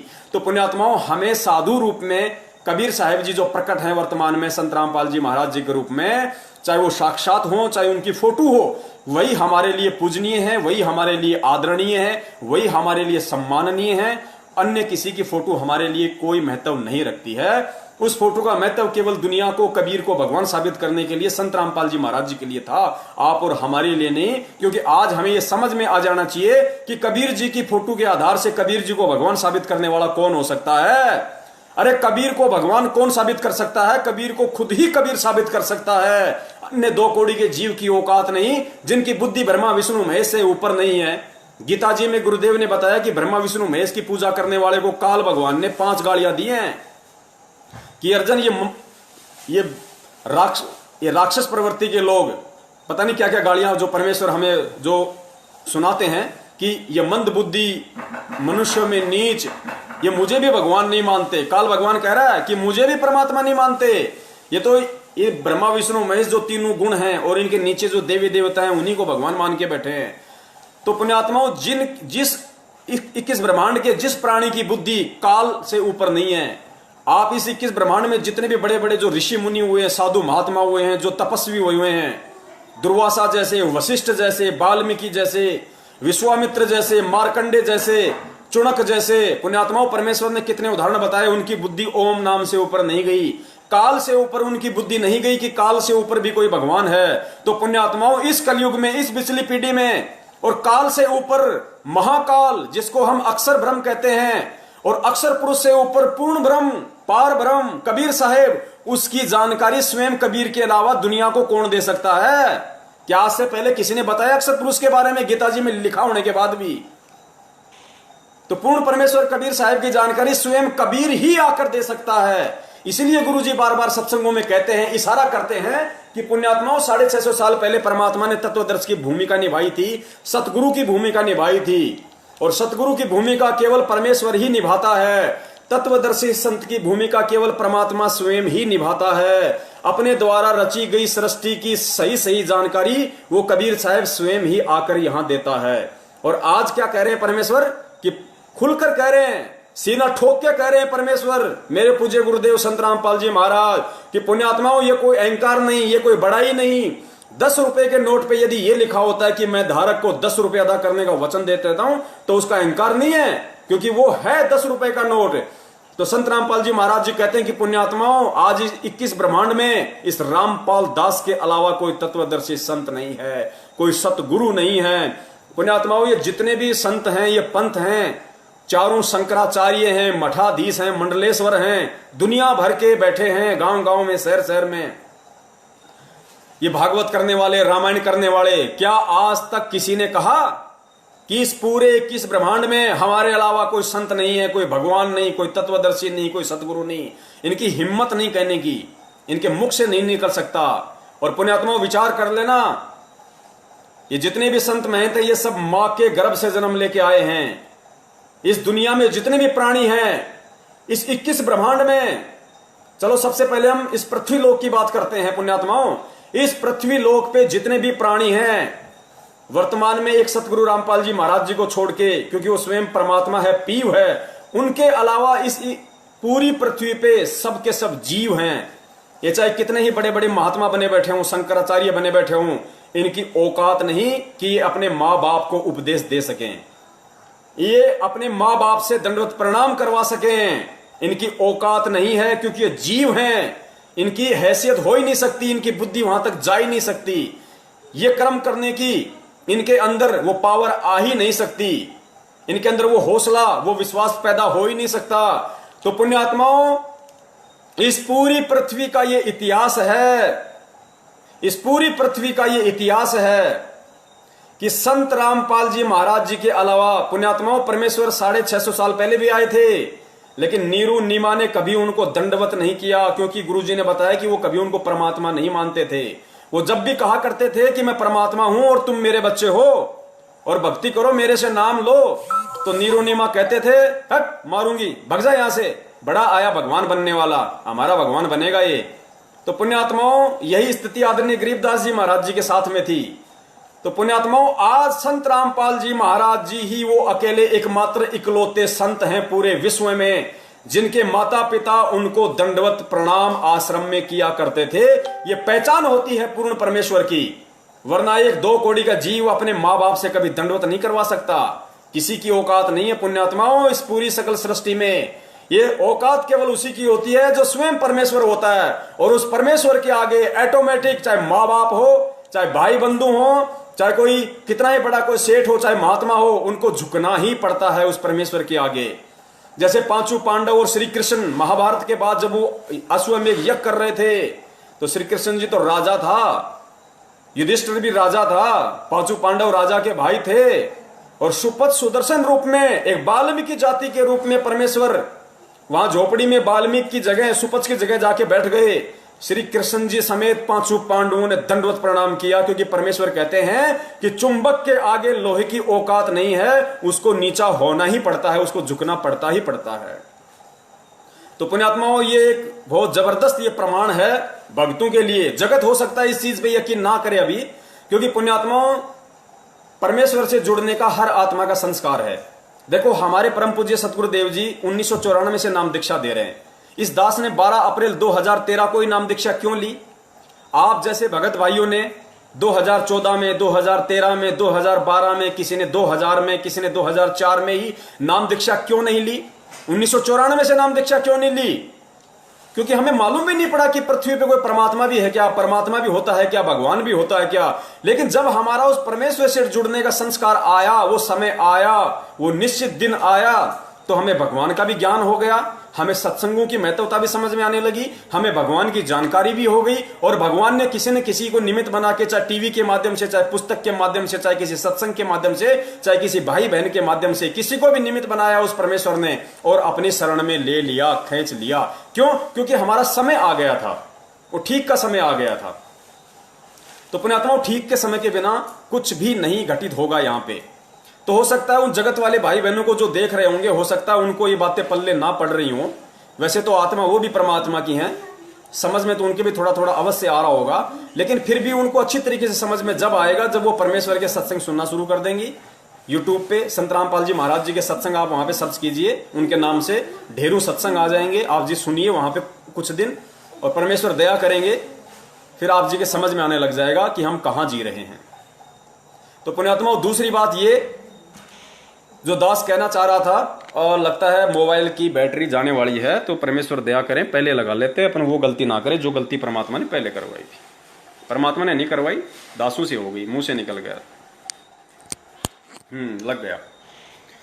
और अब पुण्यात्माओं, इसके अलावा जो एग्जाम्पल जो दास देने जा रहा है सतगुरुदेव जी की सत प्रेरणा से, उनके आशीर्वाद से, उसको जरा गौर से सुनना, और रात को जब सोओ तो सोने से पहले 5 मिनट उस पर विचार करना।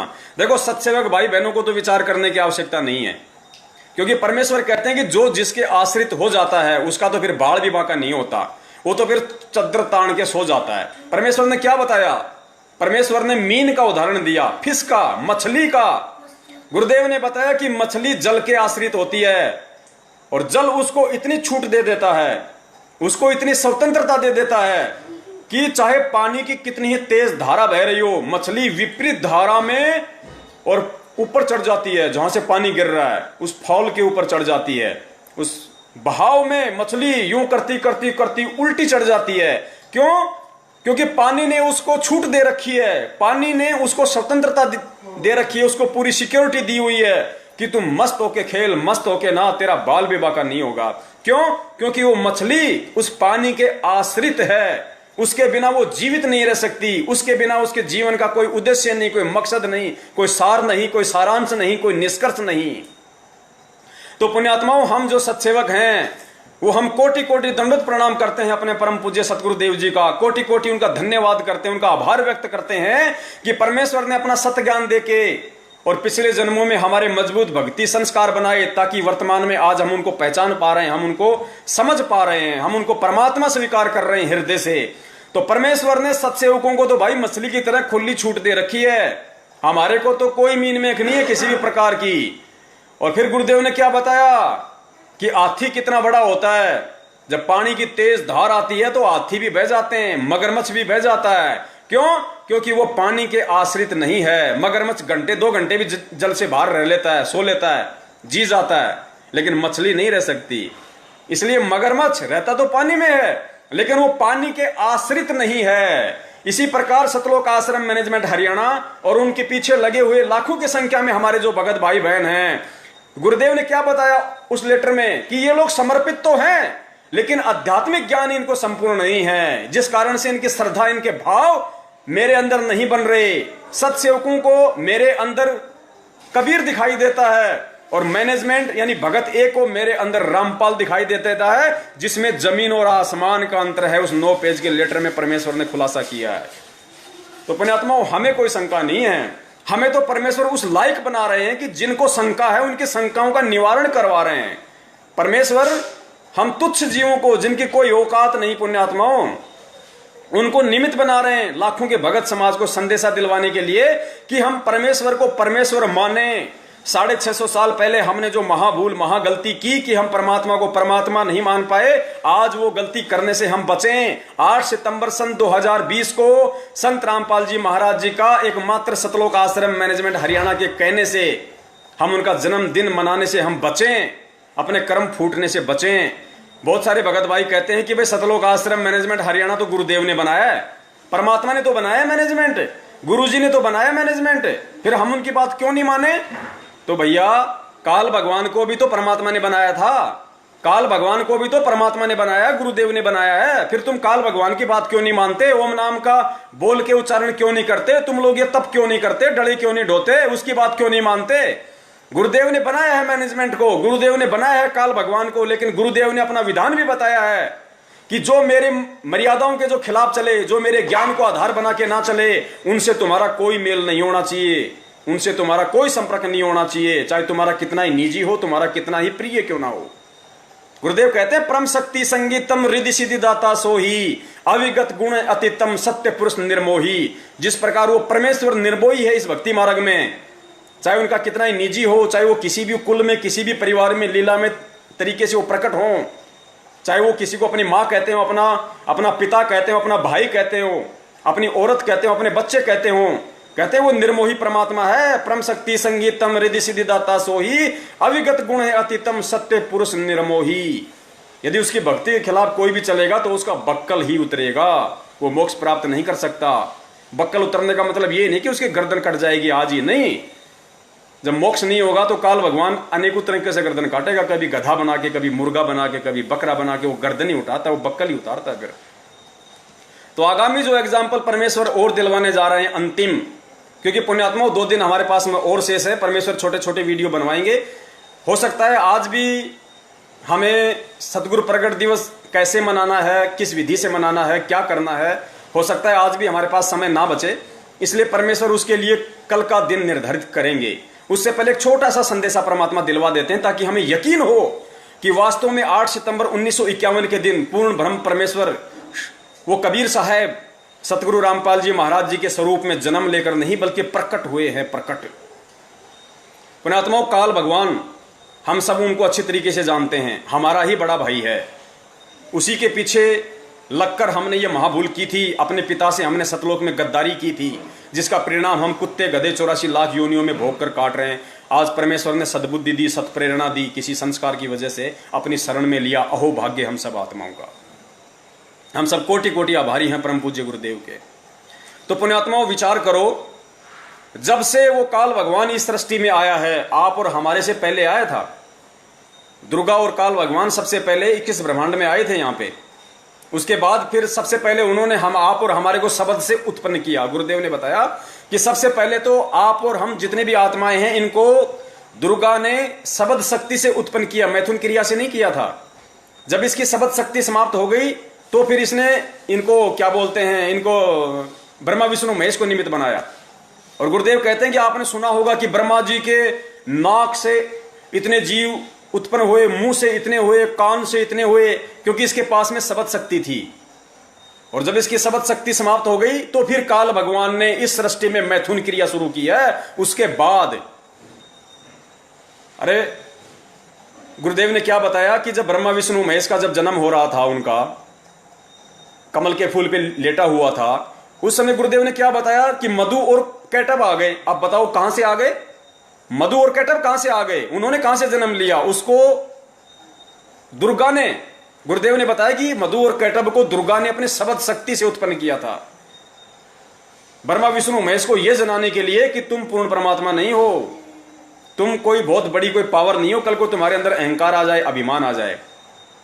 और उनका बाप काल भगवान, पुण्यात्माओं विचार करना, परमेश्वर ने बताया कि काल भगवान कभी जन्म नहीं लेता। क्या काल भगवान जन्म लेके आया था यहाँ पे?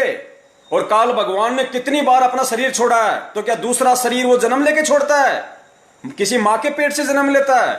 नहीं। गुरुदेव ने बताया कि परमेश्वर के आशीर्वाद से, सतगुरु के आशीर्वाद से, वो शब्द से उत्पन्न होता है। ये सभी आत्माएं दूसरे ब्रह्मांड में चली जाती हैं। दुर्गा और काल को भी परमेश्वर अपने शब्द शक्ति से दूसरे ब्रह्मांड में भेज देता है। फिर नए सिरे से दुर्गा और काल की उत्पत्ति अपने शब्द से करता है परमात्मा। तो पुण्यात्माओं, जो परमेश्वर काल की उत्पत्ति शब्द से करता है, जिस काल का आज तक यहाँ पे किसी मां के पेट से जन्म नहीं हुआ, तो स्वयं वो परमात्मा यदि 8 सितंबर 1951 के दिन अपने धर्मदास जी के साथ 650 साल पहले किए वायदे के अनुसार, वचन के अनुसार, यदि 8 सितंबर 1951 के दिन इस बिजली पीढ़ी में भारत की पवित्र भूमि पे आएगा, तो क्या मां से जन्म लेके आएगा? जो काल का जन्म नहीं होने देता मां के पेट से, उसको अपने शब्द से उत्पन्न करता है। वो इतना समर्थ, इतना पावरफुल, इतना शक्तिमान परमात्मा के स्वयं मां के गर्भ से आएगा। पुण्यात्माओं, हमारी बुद्धि भ्रष्ट है उन आत्माओं की जो ये महाभूल 8 सितंबर 2020 को उनका जन्मदिन मनाकर करने जा रही है। पुण्यात्माओं, बच लेना, अगर बचना हो तो। ये संदेश परमेश्वर आप लोगों को स्पेशल दिलवा रहे हैं। अपने कुत्तों को स्पेशल तरीके से परमात्मा निमित्त बना रहा है। ये सौभाग्य नहीं मिलता। दास बार बार कहता है कि एक बाल पे 2 छक्के और जीवन में 2 मौके किसी परम सौभाग्यशाली व्यक्ति को मिलते हैं, आम व्यक्ति को नहीं मिलते। पुण्यात्मा, विचार कर लेना इन सब बातों पे। 4 दिन से परमात्मा कुत्ते की तरह भगवा रहे हैं अपने दासों को। सिर्फ तुम्हें एक पवन दास दिखाई दे रहा है यूट्यूब पे, फेसबुक पे, व्हाट्सएप पे। नहीं, इस पवन दास की बिल्कुल भी औकात नहीं है। यदि मेरे सत्सेवक भगत भाई मुझे ये सबूत ना दें, यदि वो परमेश्वर के अनमोल जो सत्संग है, मेरी बहनें, मेरे भाई, वो यूट्यूब से गुरुजी के वो सत्संग सुनते हैं, एक एक शब्द को ध्यान से सुनते हैं, और जैसे ही परमात्मा उनको प्रेरणा करते हैं कि ये तो बड़ा अनमोल उदाहरण दिया है परम पूज्य गुरुदेव ने, उसकी तुरंत उसकी कटिंग कर लेते हैं, वो दास को भेजते हैं। फिर परमेश्वर दास को सद्बुद्धि दे देते हैं उस चीज को सही तरीके से व्याख्या करने की, उसका वर्णन करने की। अन्यथा पुण्यात्माओं, इस पवन दास की तो कुत्ते से, सूअर से बढ़ के भी औकात नहीं है। मेरे रिश्तेदार भी सुन रहे हैं इस वीडियो को, मेरे भाई बंधु भी सुन रहे हैं, मेरे गांव वाले भी सुन रहे हैं, सब सुन रहे हैं पुण्यात्माओं। और इस दास की औकात नहीं है तो नहीं है भाई। मुझे रिश्तेदार नहीं चाहिए, मुझे भाई बंधु नहीं चाहिए, मुझे वो बहनें नहीं चाहिए जो परमेश्वर के मार्ग में नहीं आ पा रही बार बार संदेशा देने के बाद भी। मुझे वो जीजा साली नहीं चाहिए जो बार बार संदेशा दिलवाने के बाद भी भगवान को नहीं समझ पा रही, नहीं आ रही। मुझे वो गांव वालों की कोई जरूरत नहीं है। मुझे जो परमेश्वर पृथ्वी पे आया हुआ है, उनको संदेशा भी चला गया, फिर भी वो मालिक के शरण में नहीं आ रहे। तो पुण्यात्माओं, इस दास की एक कुत्ते से बढ़ के औकात नहीं है। यदि मेरे भगत भाई बहन, सत्सेवक भगत भाई बहन, यदि मुझे वो सबूत उपलब्ध ना करवाएं तो इसमें किसी का कोई श्रेय नहीं है पुण्यात्माओं। और यदि श्रेय है तो सबसे बड़ा श्रेय केवल परम पूज्य सतगुरु रामपाल जी महाराज जी का है। और उसके बाद यदि किसी का श्रेय है तो मेरे सत्सेवक भगत भाई बहनों का है। और तीसरे नंबर पे इस कुत्ते का है। जो उनके बिना ये एक जुबान भी नहीं निकाल सकता यहाँ पे, यदि वो सबूत वो भाई बहन मुझे उपलब्ध ना करवाएं तो पुण्यात्माओं परमेश्वर दया करें। आज के लिए इतना ही काफी। कल यदि परमात्मा दास को निमित्त बनाएंगे तो जरूर दास कल भी लाइव आएगा कुछ नई शंकाओं के साथ में और उनके समाधान को लेके, क्योंकि 2 दिन हमारे पास में है। परमेश्वर दया करेंगे कल हम इस बात पे चर्चा करेंगे कि भाई कैसे और किस विधि से हम परमेश्वर का प्रकट दिवस मनाएं, क्योंकि सतलोक आश्रम मैनेजमेंट हरियाणा वालों ने तो कई पाबंदियां लगा दी हैं। पुण्यात्माओं, हम जानवर नहीं हैं, हम गधे नहीं हैं। जिनको गधा बनना है ये ज्ञान लेके, जिनको जानवर बनना है वो बने। हमें डंडे के जोर से नहीं चलना कि हमें कोई छड़ी दिखाएगा तब हम इधर मुड़ेंगे, कोई छड़ी दिखाएगा तो इधर मुड़ेंगे, नहीं। डंडे के बल पे, डंडे के डर से वो चलते हैं जो गधे होते हैं, जो जानवर होते हैं, जो मूर्ख प्राणी होते हैं। और वो लोग भूमिका निभा रहे हैं उस डंडे के इशारे से चलने की, जो सतलोक आश्रम मैनेजमेंट हरियाणा के पीछे लगे हुए हैं। अरे विचार करो पुण्यात्माओं, गुरु जी तुम्हें आदेशों का गुलाम नहीं बनाना चाहता। गुरु कभी नहीं चाहता कि मेरा बेटा, मेरा बच्चा मेरे आदेशों का गुलाम बने। गुरु का सबसे बड़ा आदेश उसका सत्संग है। तुम सुबह सुबह नित्य नियम करते हो, उसमें सारे आदेश ही तो हैं गुरुदेव के। अभी जो लॉकडाउन चल रहा था, कुछ लोगों को इन्होंने जिंद में, रोहतक वगैरह में कहां पे भंडारा करवा दिया और आदेश दे दिया कि कोई भी उनको इस तरीके से भंडारा नहीं करवाएगा, गुरुदेव का आदेश है, हमें करवाना है। अरे क्यों, काहे का आदेश है गुरुदेव का? अरे गुरुदेव तो रोज आदेश देते हैं भाई। नित्य नियम में कहे कबीर पुकार के, दोए बात लख ले, एक साहिब की बंदगी और भूखों को कछु दे। और लॉकडाउन में पुण्यात्मा वो मजदूर वो भूखे तो मर रहे थे बेचारे, और तुम लोगों ने आदेश निकाल दिया कि मैनेजमेंट के अलावा, सतलोक आश्रम मैनेजमेंट ने भिवानी आश्रम के अलावा उनको कोई भोजन नहीं कराएगा। कोई भी संगत वाला बिना सतलोक आश्रम के आदेश के, उनके उस पीले पर्चे के कोई भी किसी को भोजन नहीं कराएगा, कोई किसी को नहीं ठहराएगा। क्यों? तुम्हारे बाप के गुलाम है क्या? तुम्हारा बाप तो काल है, हम काल के गुलाम नहीं भाई, हम तो परमेश्वर के गुलाम हैं। और परमेश्वर का गुलाम वो होता है जो उनके सत्संगों का गुलाम होता है, उनके ज्ञान का गुलाम होता है। तो परमेश्वर हमें ज्ञान आधारी आत्मा बनाने आए हैं भैया। 4 युग हो गए, ये धर्म के ठेकेदार हमको ऐसे ही तो मूर्ख बनाते आ रहे थे बिना ज्ञान के, और हम मूर्ख बनते रहे। उन्होंने काशी में करोत लगा दी, पहले रखे 10 रुपए, फिर रखे 50 रुपए की, स्पेशल आदेश आ गया भगवान का है। तो तुम लोगों ने क्या यही तो बबंडर खड़ा कर रखा है संगत में। परम पूज्य गुरुदेव 2014 में 7,000 रुपए पाठ प्रकाश के और 500 रुपए ज्योति के लिया करते थे। तुम लोगों ने बढ़ा बढ़ा के क्या कर दिया, उस करोत की जगह तुमने 10 से 50 कर दिए। 7,000 से तुमने 11,000 किए, 11 से तुमने 15 किए। शर्म आनी चाहिए तुम लोगों को, लेकिन शर्म आएगी नहीं, क्योंकि इन बातों का असर तुम पे नहीं होगा। हमें पता है इन सब बातों का। सतलोक आश्रम मैनेजमेंट हरियाणा पे, नामदान केंद्र वालों पे और कोऑर्डिनेटरों पे ना तो मुझ पवन दास की किसी बात का कोई असर होगा और ना ही सतगुरुदेव जी के किसी सत्संग का कोई असर होगा। क्यों नहीं होगा? ठीक उसी तरह नहीं होगा जिस प्रकार सतगुरु रामपाल जी महाराज जी के संदेशों का अन्य नकली धर्म गुरुओं पे नहीं हो रहा, शंकराचार्यों पे नहीं हो रहा। गुरुदेव को भी इस बात का अच्छे से पता है कि उन पे कोई असर नहीं होगा, क्योंकि वो तो मान बढ़ाई में धस चुके हैं, उन पे नहीं होगा। लेकिन उनके पीछे जो भोली आत्माएं लगी हुई हैं, जो करोड़ों की लाखों की संख्या में जो बेचारा भोला भगत समाज है, वो मेरी बातों पे विचार करेंगे, मंथन करेंगे। तो हमें पता है कि ये मैनेजमेंट वाले, ये कोऑर्डिनेटर, ये सतलोक आश्रम मैनेजमेंट, उनका परिवार सतगुरुदेव जी का, इन पे असर नहीं होगा। इनको तो हम जहर दिखाई दे रहे हैं। अब बहुत सारे जो मैनेजमेंट वाले देख रहे हैं, वो तो ये देख रहे हैं कि पवन दास अगर इस मोबाइल से बाहर निकल जाए तो अभी इसकी घेटी दबा दें, अभी इसकी गर्दन दबा दें इसकी। हमें पता है बड़े भैया, परमात्मा को भी लोगों ने इसी तरीके से मारने की कोशिश की, साजिशें रची कि रामपाल कभी एक बार अगर अकेला आश्रम से बाहर मिल जाए ना तो उसके पंख भी नहीं मिलेंगे। लेकिन वो जानते नहीं कि वो बिना पंखों वाला, भाई बिना पंखों वाला। एक छोटा सा, चलो पुण्यात्मा दास नहीं सुनाएगा जो चुटकुला, क्योंकि अब समय नहीं है इतना। परमेश्वर फिर दया करेंगे, अपने कुत्ते पे निमित्त बनाएंगे तो फिर आएंगे। कल वैसे आना ही है, परमेश्वर दया करेंगे। और ये जो वीडियो है, इस वीडियो को आप लोग ज्यादा से ज्यादा शेयर करें हमें शेयर कोई मान बढ़ाई के लिए नहीं करना, हमें शेयर अपने आप को कोई सुप्रीम जताने के लिए नहीं करना, क्योंकि हम गधे हैं। अल्लाह मेहरबान तो गधा पहलवान। इस मैसेज को ज्यादा से ज्यादा वायरल केवल हमें इसीलिए करना है कि 8 सितंबर 2020 को संत रामपाल जी महाराज जी को मानो समझकर, उनको इंद्रो माई से जन्म लिया हुआ मानकर जानकर, हमारे वो भोले भगत भाई बहन जो सतलोक आश्रम मैनेजमेंट हरियाणा के पीछे लगे हुए हैं, भेड़ चाल में चल रहे हैं, एक दूसरे की पूंछ पकड़ के अंधे होके चल रहे हैं, वो समझें, वो विचार करें, वो मंथन करें कि हम क्या गलती करने जा रहे हैं। पुण्यात्माओं, हिसार की छोटी जेल में बैठे, हिसार की छोटी जेल में बैठकर, और आप और हम जो 21 ब्रह्मांड रूपी इस बड़ी जेल में बैठे हैं ना, हम कैदियों की रहनी करनी देख रहा है वो परमात्मा। उस परमात्मा के लिए कोई कैद नहीं है, कोई कर्म लागू नहीं होता, भगवान पे कोई कर्म लागू नहीं होता। हम सुबह सुबह नित्य नियम में पढ़ते हैं ना कि काल कर्म लागे नहीं, ऐसी कुछ वाणी है परमात्मा की। उस परमेश्वर पे काल के कोई कर्म लागू नहीं है। पुण्यात्मा, विचार करना, इस लोक के नियम भी केवल इंसानों पे लागू हैं। अगर मैंने किसी का मर्डर कर दिया, आपने किसी का मर्डर कर दिया, तो पुण्यात्मा पुलिस पकड़ के 2 मिनट में कोर्ट में हाजिर कर देगी, रिमांड होगा वो अलग। और यदि 2 सांड आपस में लड़ रहे हैं और बीच में कोई आदमी आ गया और सींग उसको लग गया, वो मर गया, तो उस सांड को कोई जज के सामने प्रस्तुत नहीं करता, कोई पुलिस पकड़ के उसको लेके नहीं जाती कि साहब इसने तो उस आदमी, उसको रामचंद्र को मार दिया इसने। अब वो जज ना उसको कोई सजा सुनाता है कि इस काले कलर वाले बैल का 4 दिन का रिमांड लिया जाए।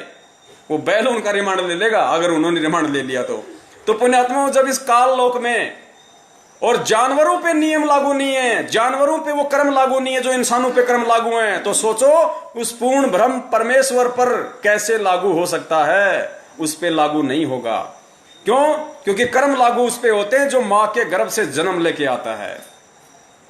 तो बंदी छोड़ सतगुरु रामपाल जी महाराज जी की जय हो। सभी पुण्यात्माओं तक ज्यादा से ज्यादा ये शेयर करें, और जो भी नए भगत भाई बहन है उनकी कोई भी शंका हो तो वो शंकाएं परमेश्वर के दया से हम कल उनका समाधान करेंगे, क्योंकि कल ज्यादातर समय हम इसी बात पे निकालेंगे कि जो कमेंट्स आ रहे हैं, आज भी बहुत सारे भगत भाई बहन हैं जिनके वो कमेंट्स आ रहे थे, लेकिन दास उन पे ध्यान नहीं दे पा रहा पुण्यात्माओं, क्योंकि परमेश्वर ने जो दिमाग में डाउनलोड कर रखा है, जो फीड कर रखा है पुण्यात्माओं, यकीन मानना, जो दास हाथ से लिख के बैठता है उस पर तो चर्चा ही नहीं होती, उससे तो खाली शुरुआत होती है। बाकी तो परमात्मा पता नहीं आगे से आगे क्या कुछ दिमाग में रील चलाते रहते हैं कि बेटा तुझे ये बोलना, तू ये बोल, तू ये बोल। कहते हैं ना, गरीब दास हर रूप में तू ही बोलनहार। तो परमेश्वर ही आगे से आगे सारा पिक्चर को चलाते हैं। लेकिन फिर भी हम परमेश्वर से अरदास करेंगे, हम विनती करेंगे अपने पूर्ण ब्रह्म से कि हमारे भगत भाई बहन जो कमेंट्स में अपने जो शंकाएं जाहिर करते हैं, हो सके तो हम उनका भी समाधान करें, क्योंकि परमेश्वर ने हमें ये आदेश दे रखा है। जब हम नाम दीक्षा लेते हैं तो सत्संगों में भी कई बार सतगुरुदेव जी कहते हैं कि भाई देखो, हर बार हर सत्संग का जिक्र मैं यहाँ सत्संग में नहीं कर सकता, और आप लोग भी हर सत्संग को अटेंड नहीं कर सकते हो। इसलिए जो भी शंका होती है, आप अन्य जो भगत हैं, जो पुराने भगत हैं, आप उनके संपर्क में रहो, उनसे भी आप इन बातों को पूछ सकते हो।